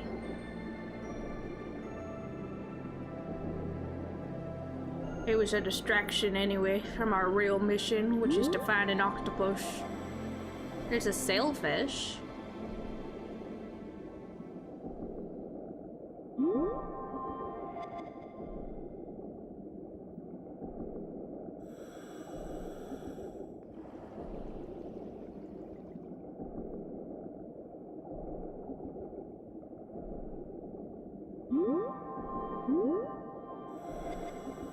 Great white shark, a goosefish. Yellow goosefish. This fish is flat and extremely thin with protuberances on its large head. Its mouth is full of large, sharp teeth that fold inward. The protuberances on its head are actually formed by spines from its dorsal fin. It camouflages itself by hiding under sand and mud, then jumping out and capturing prey that swims by. Wow. Let's see. Hello again. Hi. Welcome back. Welcome back. I hope the cat feeding went well. Mackerels.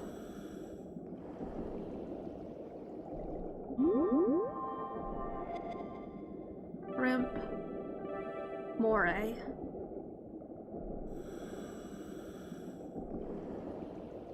Fetch a moray. Cat's been fed. She's appeased for the time being. All is as it should be then. More halibut.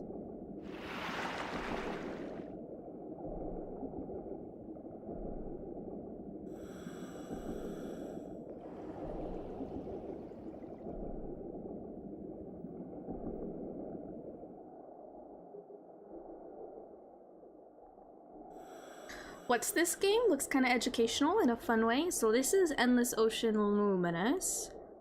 It is part of a series, but the first two games came out many years ago. And it's basically just a scuba diving game. It is quite educational, but there are fictional elements to it as well. The first two games I would recommend a lot more than this one. However, the first two games are only available on the Wii, so not easily accessible unless you use an emulator. This, however, is available on the Switch. But this one doesn't have a great story, really. And a lot of the maps are randomly generated, so they just kind of throw all kinds of different environments and fish that live in different environments into the same map. So it's not it has its issues. It has its issues, but if you like games that are very like relaxing and comfy and kind of mindless and a little bit educational, then this is pretty good. It's pretty good, yeah.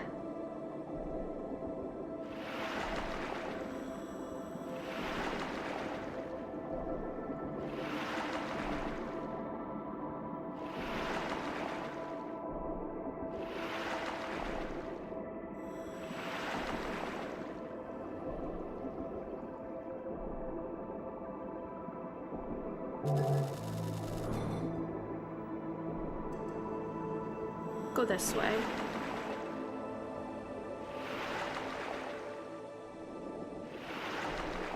Still haven't found an octopus yet.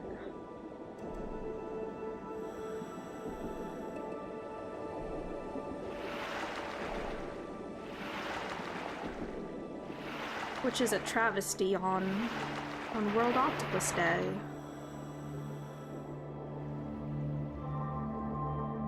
Here's another ammonite.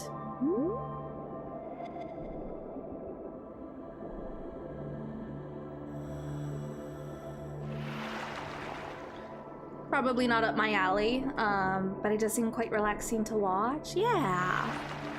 Yeah. Creature. Colosuchus. This freshwater amphibian, recognizable by its distinctive, spade-shaped head, lived during the Cretaceous period. It was a massive 5 meters in length, but only around 30 centimeters tall, giving it a generally flat body. Scientists believe it preyed on fish, crustaceans, and even small dinosaurs, likely so using funny its large looking. mouth to suck them in. It's so funny looking.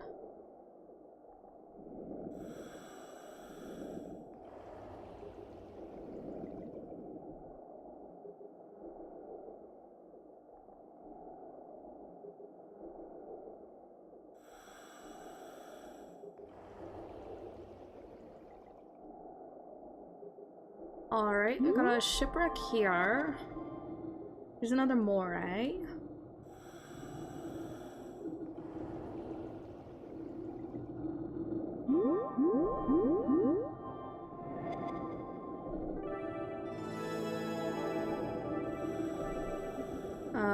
Another big fin reef squid. No octopus, however.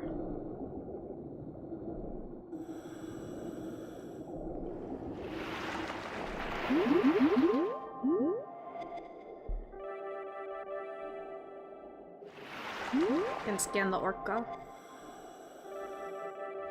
There it is. Orca. Orca. Not an octopus, though.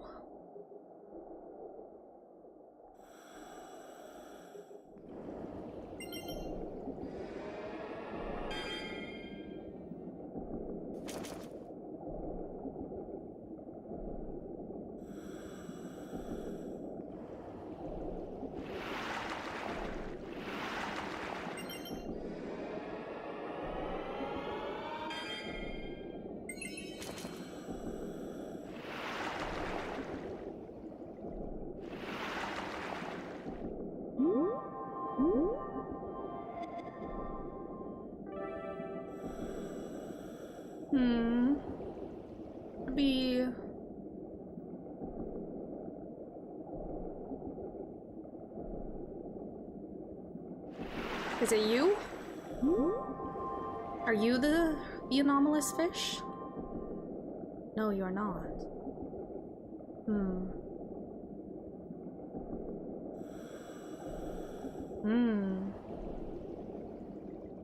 Is it you?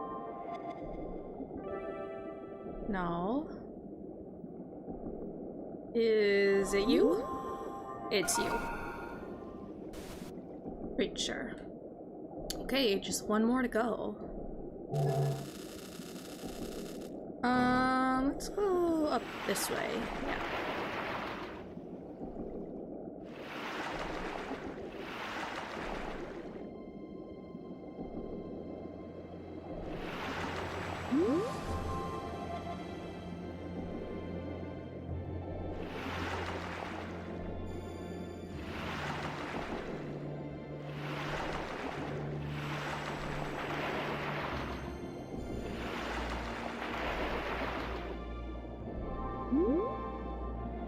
Salmon.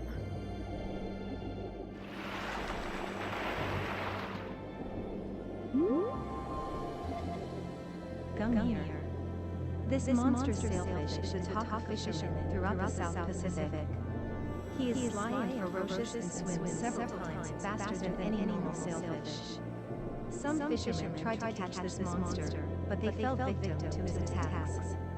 He is called Gungnir after a magic spear in Norse mythology.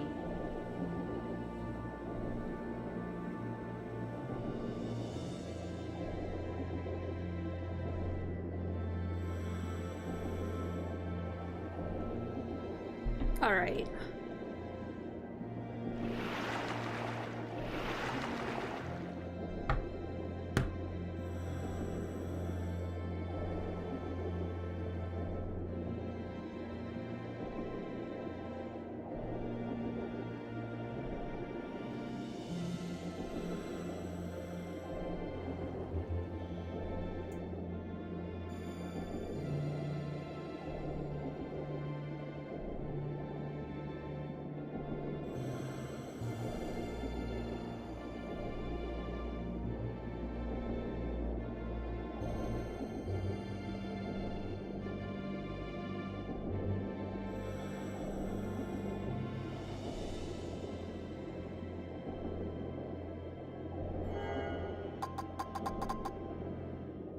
Let's see.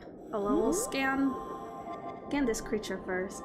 They're so cool looking. It's hard to believe people didn't just make them up for the sake of cartoons. Yeah, there's so many cool looking fish. There's so many cool looking fish. Let's go ahead and end this dive.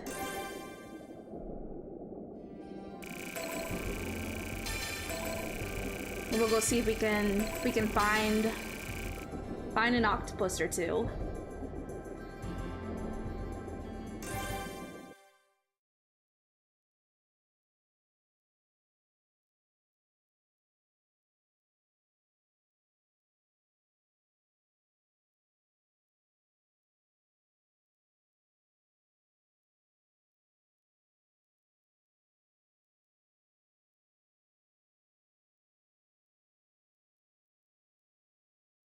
We're gonna go see. We're gonna go see.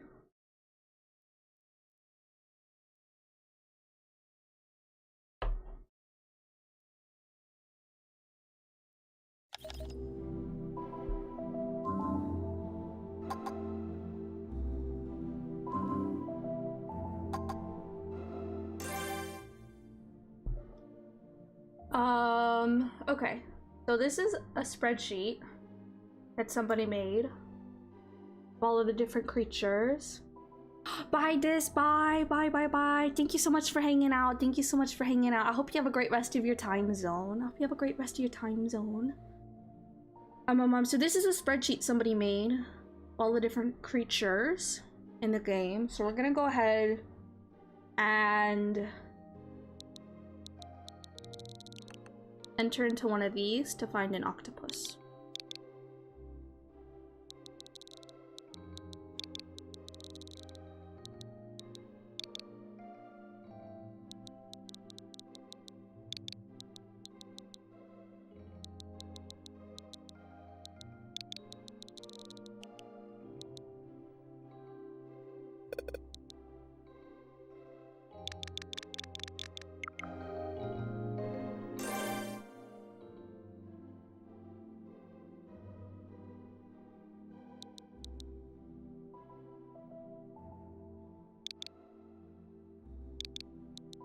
Is that it?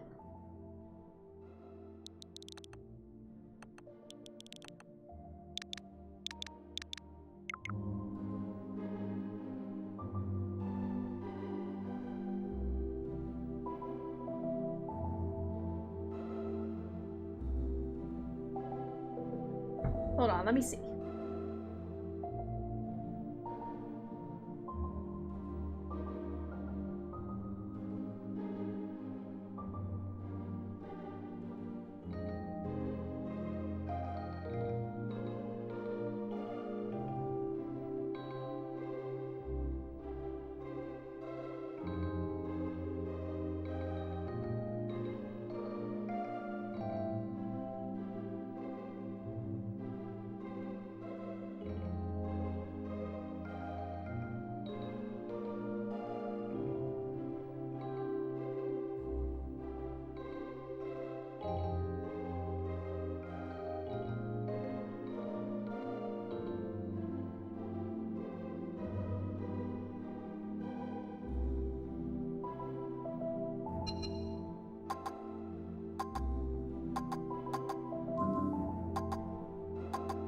Oh, this is it.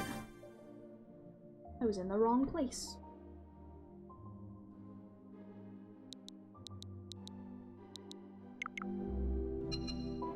Oh, frick. Wrong buttons. Okay.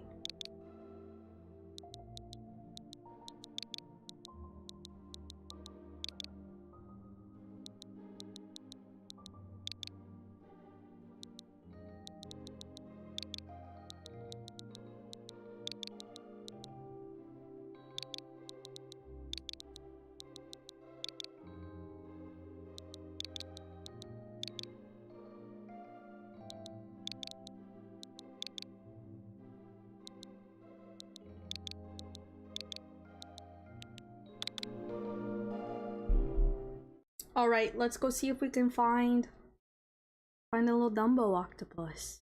A little oopie. A little oopie.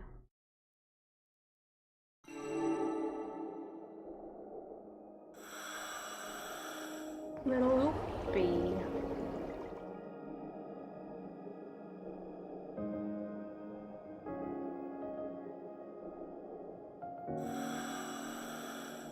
Hello, oopie puppy dog. Alright, so then where are we going? We're going to E6.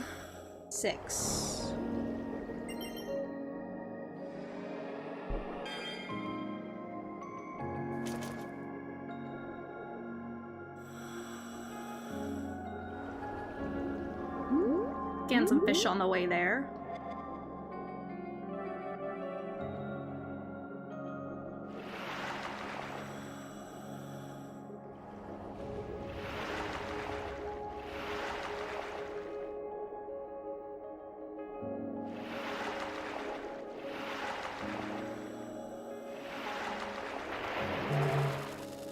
Okay, we're in E now.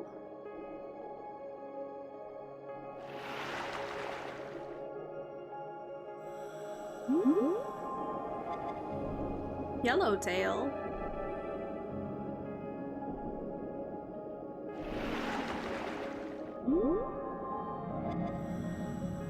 Another great white.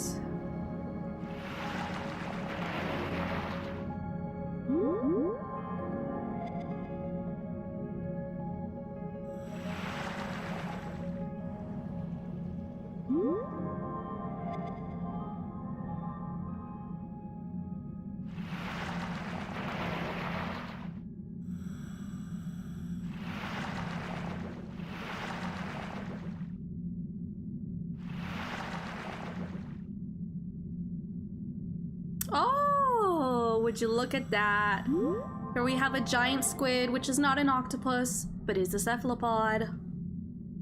Wow! Giant squid. This huge squid has 8 long arms and another 2 incredibly long tentacles, each over 10 meters in length, hanging from its enormous body. It prefers to live in the deeper waters of the ocean, though sightings in shallower waters and instances of a specimen being caught in a net or drifting ashore have been more common in recent years. It primarily hunts neon-flying squid or fish, and it possesses an ink sac, though it is up for debate how effective spraying ink is in the pitch-black depths of the sea. Almost there on the octopus. This is a cool looking guy though. Yeah, giant squids are very cool. They're very cool. And there are even larger squids than the giant squid. There's a colossal squid. I don't know if there's a colossal squid in this game, but in real life, there are colossal squids.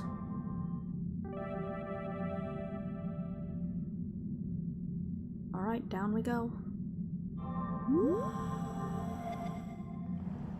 Here's another coelacanth. And a splendid Alfonsino, whatever that is.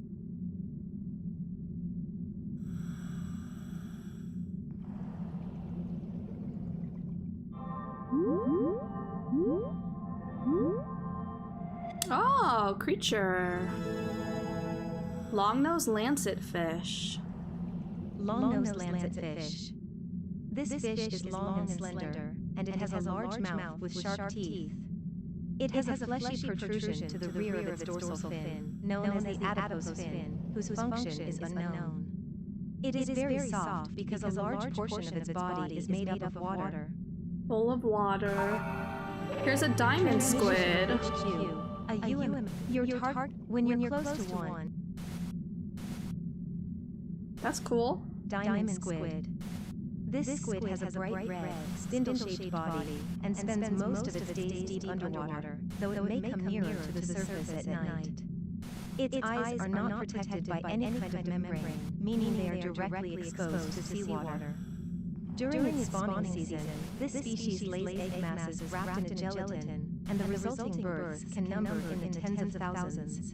So again, another cephalopod. Another cephalopod, but not an octopus. Still very cool though. And all cephalopods, oh, I see a shark.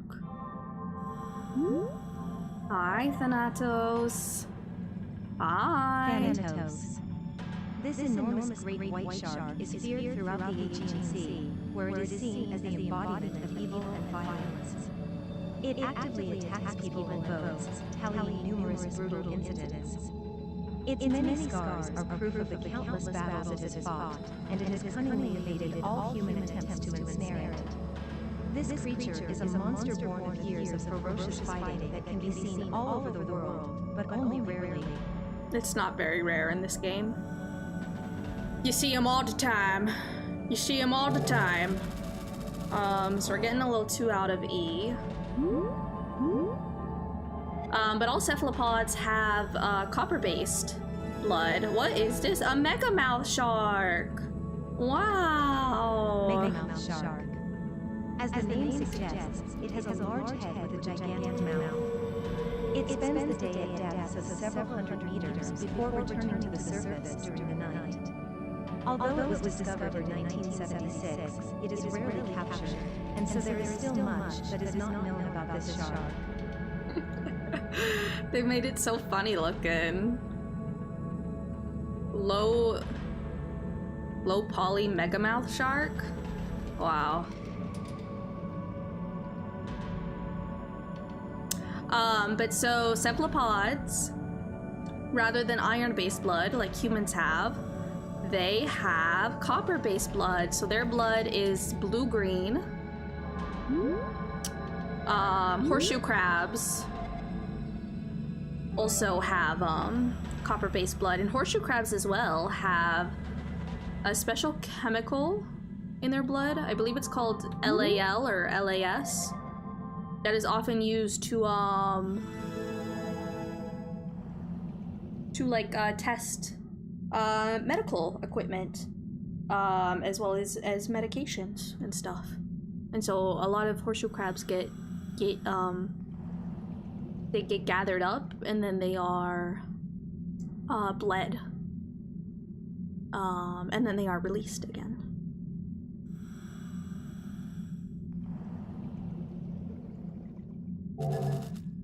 Alright, so we're in 6. We're in E6.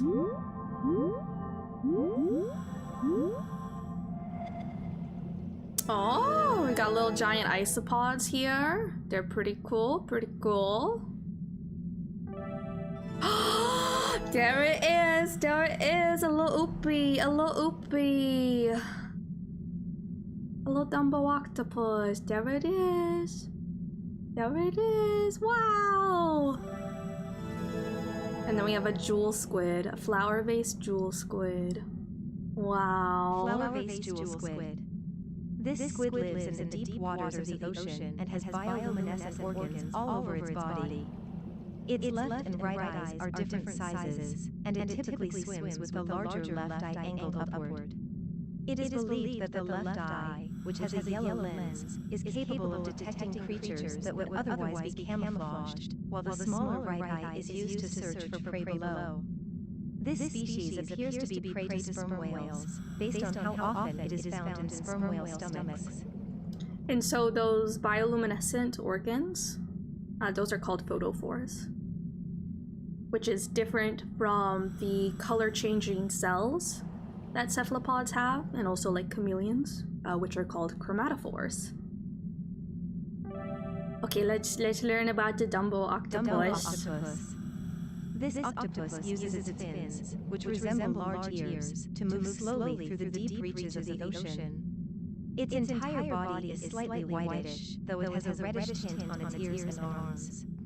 While this octopus does not have an ink sac, it can change its body color using chromatophores, and it can constrict its arms to accelerate rapidly and flee predators. Yeah. Let's take I'll take a picture. Picture time.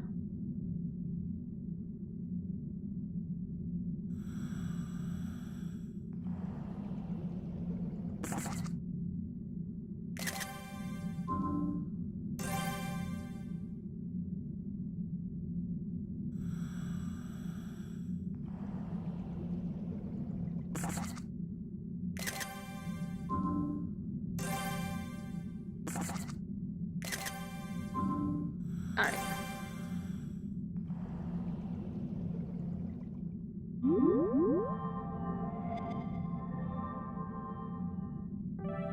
Who are you? Ah, Chimera. Silver chimera. This species gets its name from the chimera, a monster in Greek myth. As that name implies, it is rather intimidating in appearance. The spine on its dorsal fin is venomous, albeit not a danger to humans. It flaps its oversized pectoral fins like wings as it swims. It is found in the depths of the sea, where it feeds on crustaceans, mollusks, and fish.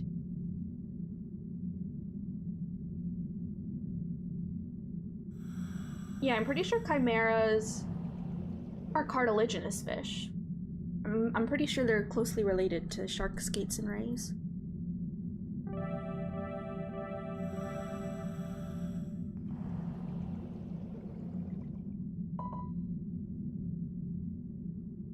Let's...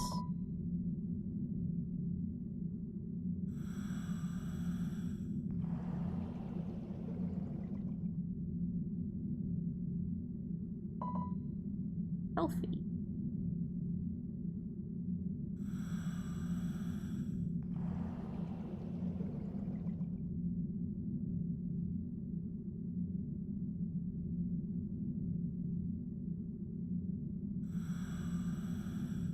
Ooh.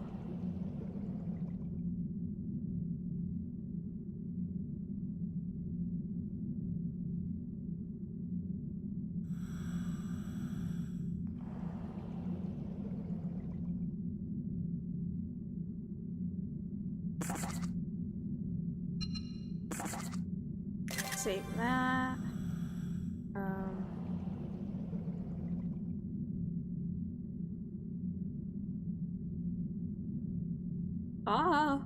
Camera is so difficult to control.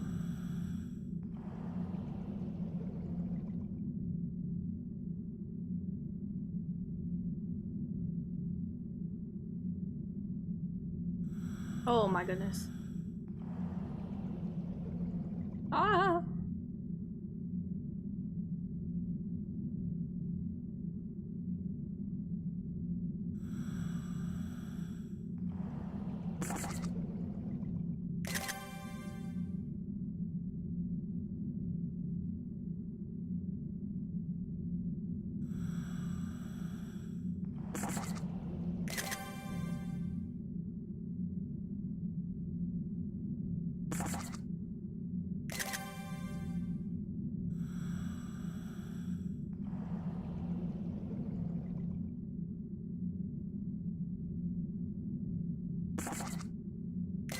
There we go. Okay. Scan some more creatures. A ghost shark. Australian ghost shark. A fish with a silvery body and a long snout like an elephant's trunk. Smaller in size than sharks, it is considered mild-mannered and unlikely to harm other creatures. It feeds primarily on got a little mollusks sneef and other snorfer. invertebrates near the seafloor. The sneef snorfer.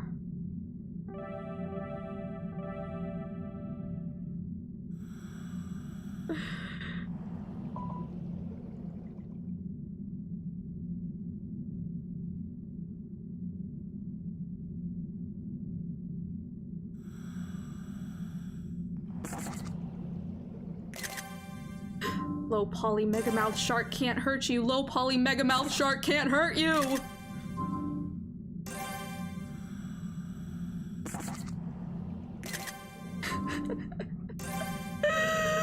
Why did they do it to that? Oh, poor baby. They did you so dirty. They did you so dirty. That's horrible. Oh my. Got some spider crabs.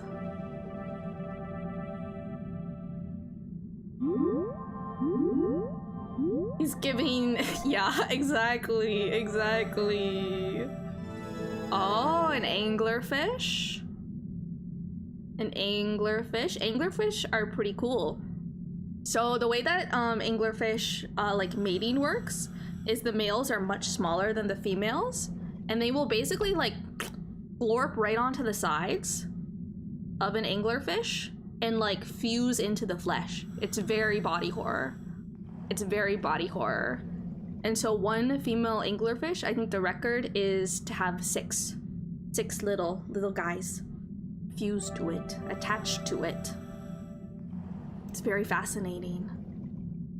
Big ol' eyes, big ol' eyes, big ol' eyes.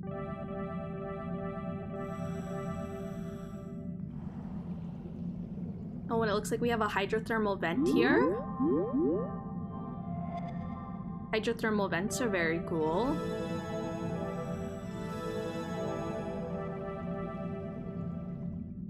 And hydrothermal vents tend to have tube worms hanging out around them, which are very interesting to look at. Yep, hydrothermal vents. Oh, and here's an ammonite.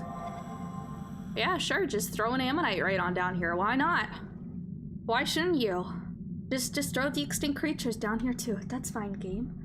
I gotta get going though. Hope the rest of the stream goes well. Well, thank you so much for stopping by. Thank you so much for the raid. I hope you had a wonderful stream again. And I hope you have a great rest of your time zone. Yes. But thank you. Ooh, a fang tooth? A fang tooth? Common fang tooth. This fish's massive mouth has an upper jaw that stretches back behind its eyes, and long, large teeth. It may not look like it, but it is related to the splendid Alfonsino. It floats in the water waiting for prey, and when it finds some, it opens its mouth and skewers them with its teeth. If its teeth become too big, it can't fully close its mouth. Wow.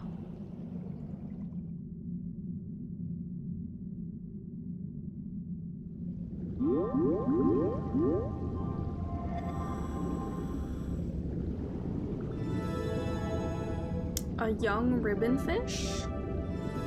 A yeti crab? Let's hear about the yeti crab. Yeti crab. This crustacean lives in deep-sea hydrothermal vents. Temperatures in these environments can reach up to 400 degrees Celsius, dropping to near freezing just a short distance away. Its eyes are nearly useless after long atrophy. Its claws store bacteria, which thrive in the warm waters and are its staple food. Yummy! A little snack stored in the claws. Anglerfish reminded me of that Queen of the Abyss paper. Yes, I was just talking about that. I was just talking about that. Hi, Cyber. Hi, welcome on in. Welcome on in. How are you doing? How are you doing? I hope you're having a great time zone. I hope you're having a fantastic World Octopus Day. We just found, we've seen some different cephalopods in general, but we just found our first octopus. Our first octopus. We just found a little Dumbo octopus.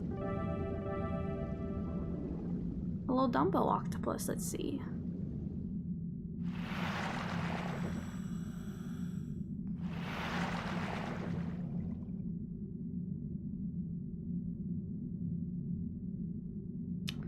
Let's see.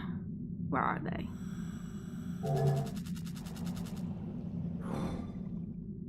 They're down here more. Cephalopods, not to be confused with cephalophores, of course. What are cephalophores? I don't think I know what that is. I don't think I know what that is. Here they are. Here they are. Little Dumbo octopus. Little Dumbo octopus. There they are. Looks at you with eyes so big and wide. Looks at you with eyes so big and wide.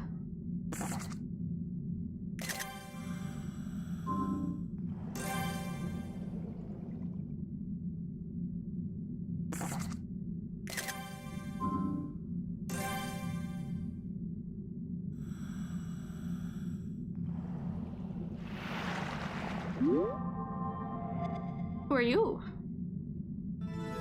Goblin shark. Goblin these nuts, as they say. As they say, a cephalophore is a depiction of someone carrying their own head. Usually a saint. Don't remember why that became a thing. Religious art fads are just like that, I think. That's pretty cool. Goblin shark. That's pretty cool. This shark has an elongated head, giving it a monstrous appearance. When it dies, its pale pink coloration changes to red due to congealed blood, before fading to a chestnut brown. It feeds from the ocean floor, protruding its jaws to swallow prey whole, looking yet more monstrous in the process. Goblin these nuts. Goblin these nuts. Goblin these nuts. Come here, come here, come here, come here. Pose for your picture, pose for your picture, pose for your picture, pose for your picture. Perfect. Perfect. Perfect. Goblin these nuts. Wonderful. Thank you so much. Thank you so much, sir. Thank you so much. Thank you, thank you, thank you.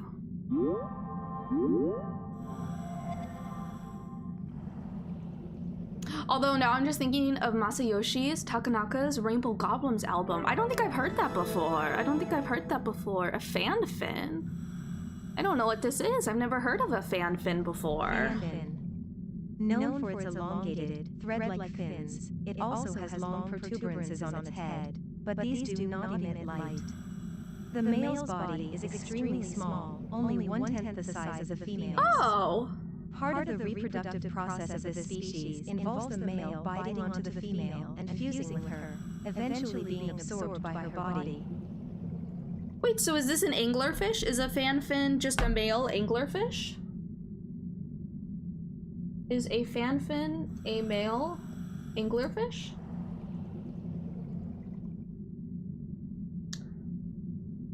A fan fin is a type of anglerfish. So it's a species of anglerfish. Okay, not necessarily just the male anglerfish. It is a species of anglerfish.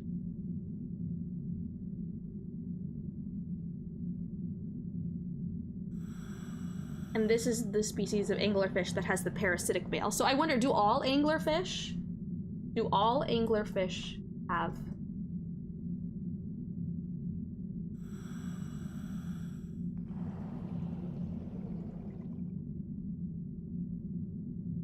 There are over 300 species of anglerfish living at various ocean depths. Parasitic behavior and extreme sexual dimorphism is only evident in deep sea anglerfish species. Interesting, interesting, interesting, interesting.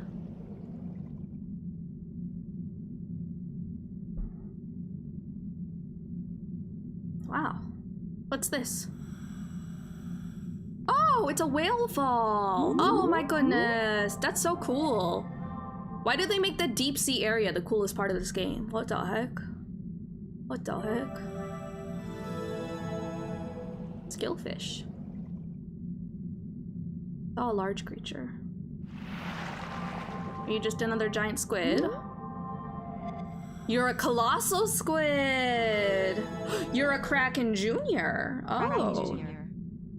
Oh, so it's just one of their special. Their lore special.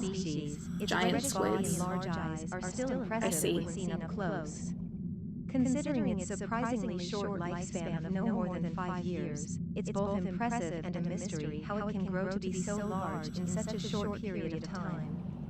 It is imprinted on my brain because one section involves just saying goblin repeatedly as part of it. Oh! I'll have to listen to it. I'll have to take a listen to it.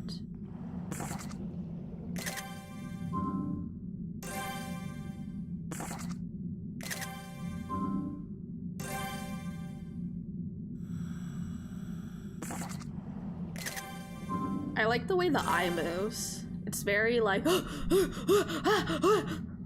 seen the horrors. It's seen the horrors, it's seen the abominations.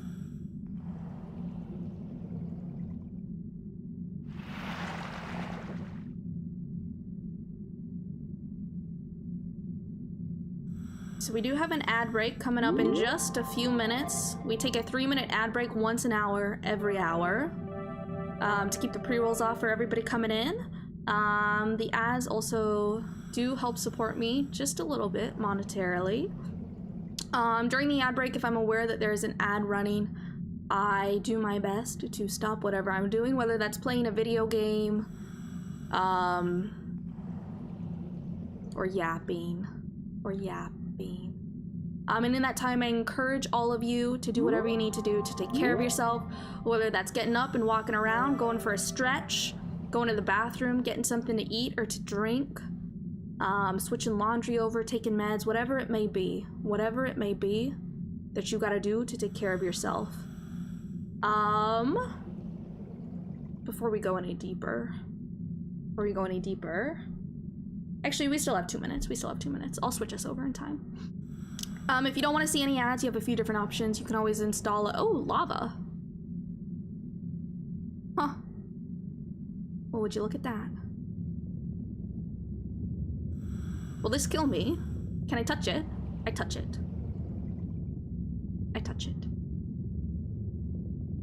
Cool. Well, that's neat. What was I saying? Oh, right, you can install ad blocker. You can have multiple different streams open and switch on over to watching somebody else while an ad plays here. You can sub if you've got a Prime and you want to use that here, you can do that, or Turbo as well, I believe, should get rid of the ads. So you have a few different options. Once we get back up here, I'm going to switch us on over to our BRB screen, and then we will be right back. And we'll keep playing for a little bit longer, but not that much longer. No, but not that much longer. Now that we've found an octopus.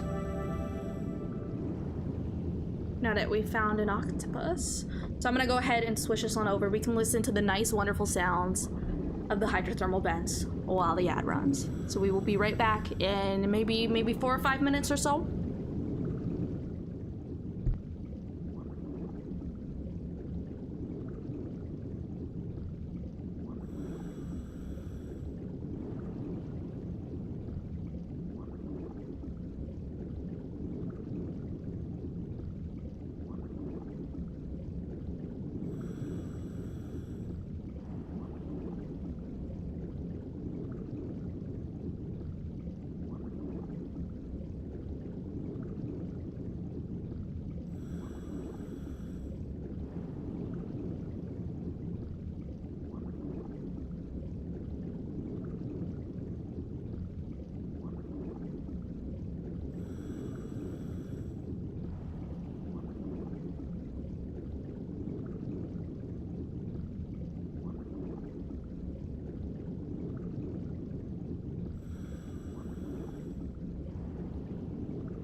All right. We should all be back from the ad. Welcome on back. So change of plans. You know how I said I would go stream for a little bit longer? Let's not. I'm kind of tired. We've seen an octopus, we've seen some other really cool cephalopods, and that's enough for me. I got to show you these cool tentacles. Got to show off the head pats. Oh my goodness, I can't speak. The tentacle head pats and the tentacle cheek nuzzle, you know, so it was a good fun day celebrating World Octopus Day. And the really cool Grumble is still streaming, and I never get to raid into Grumble. And I want to raid into Grumble. So we're gonna go raid Anna Marabella, who is currently playing Ghost of Tsushima. Thank you all so much for watching and hanging out. If you were lurking, I appreciate you. If you were chatting, I appreciate you. Come along with us for the raid. Let me show you my raid message. That's my raid message. It would mean the world to me if you would come along with me on this raid using my raid message. When you go along for raids, you get free channel points here in this channel, and you also get to potentially discover some streamers who maybe you've never heard of before, and maybe you've never gotten to see what they're doing, and they're doing really cool streamer stuff. So coming along with raids is an awesome and wonderful thing to do. So it would mean the absolute world to me if you would come along with me on this raid, which I'm gonna start now. Because I never get to raid Grumble. And I really want to raid Grumble. So again, thank you all so much for watching and hanging out, and I will see you all in another universe. Goodbye!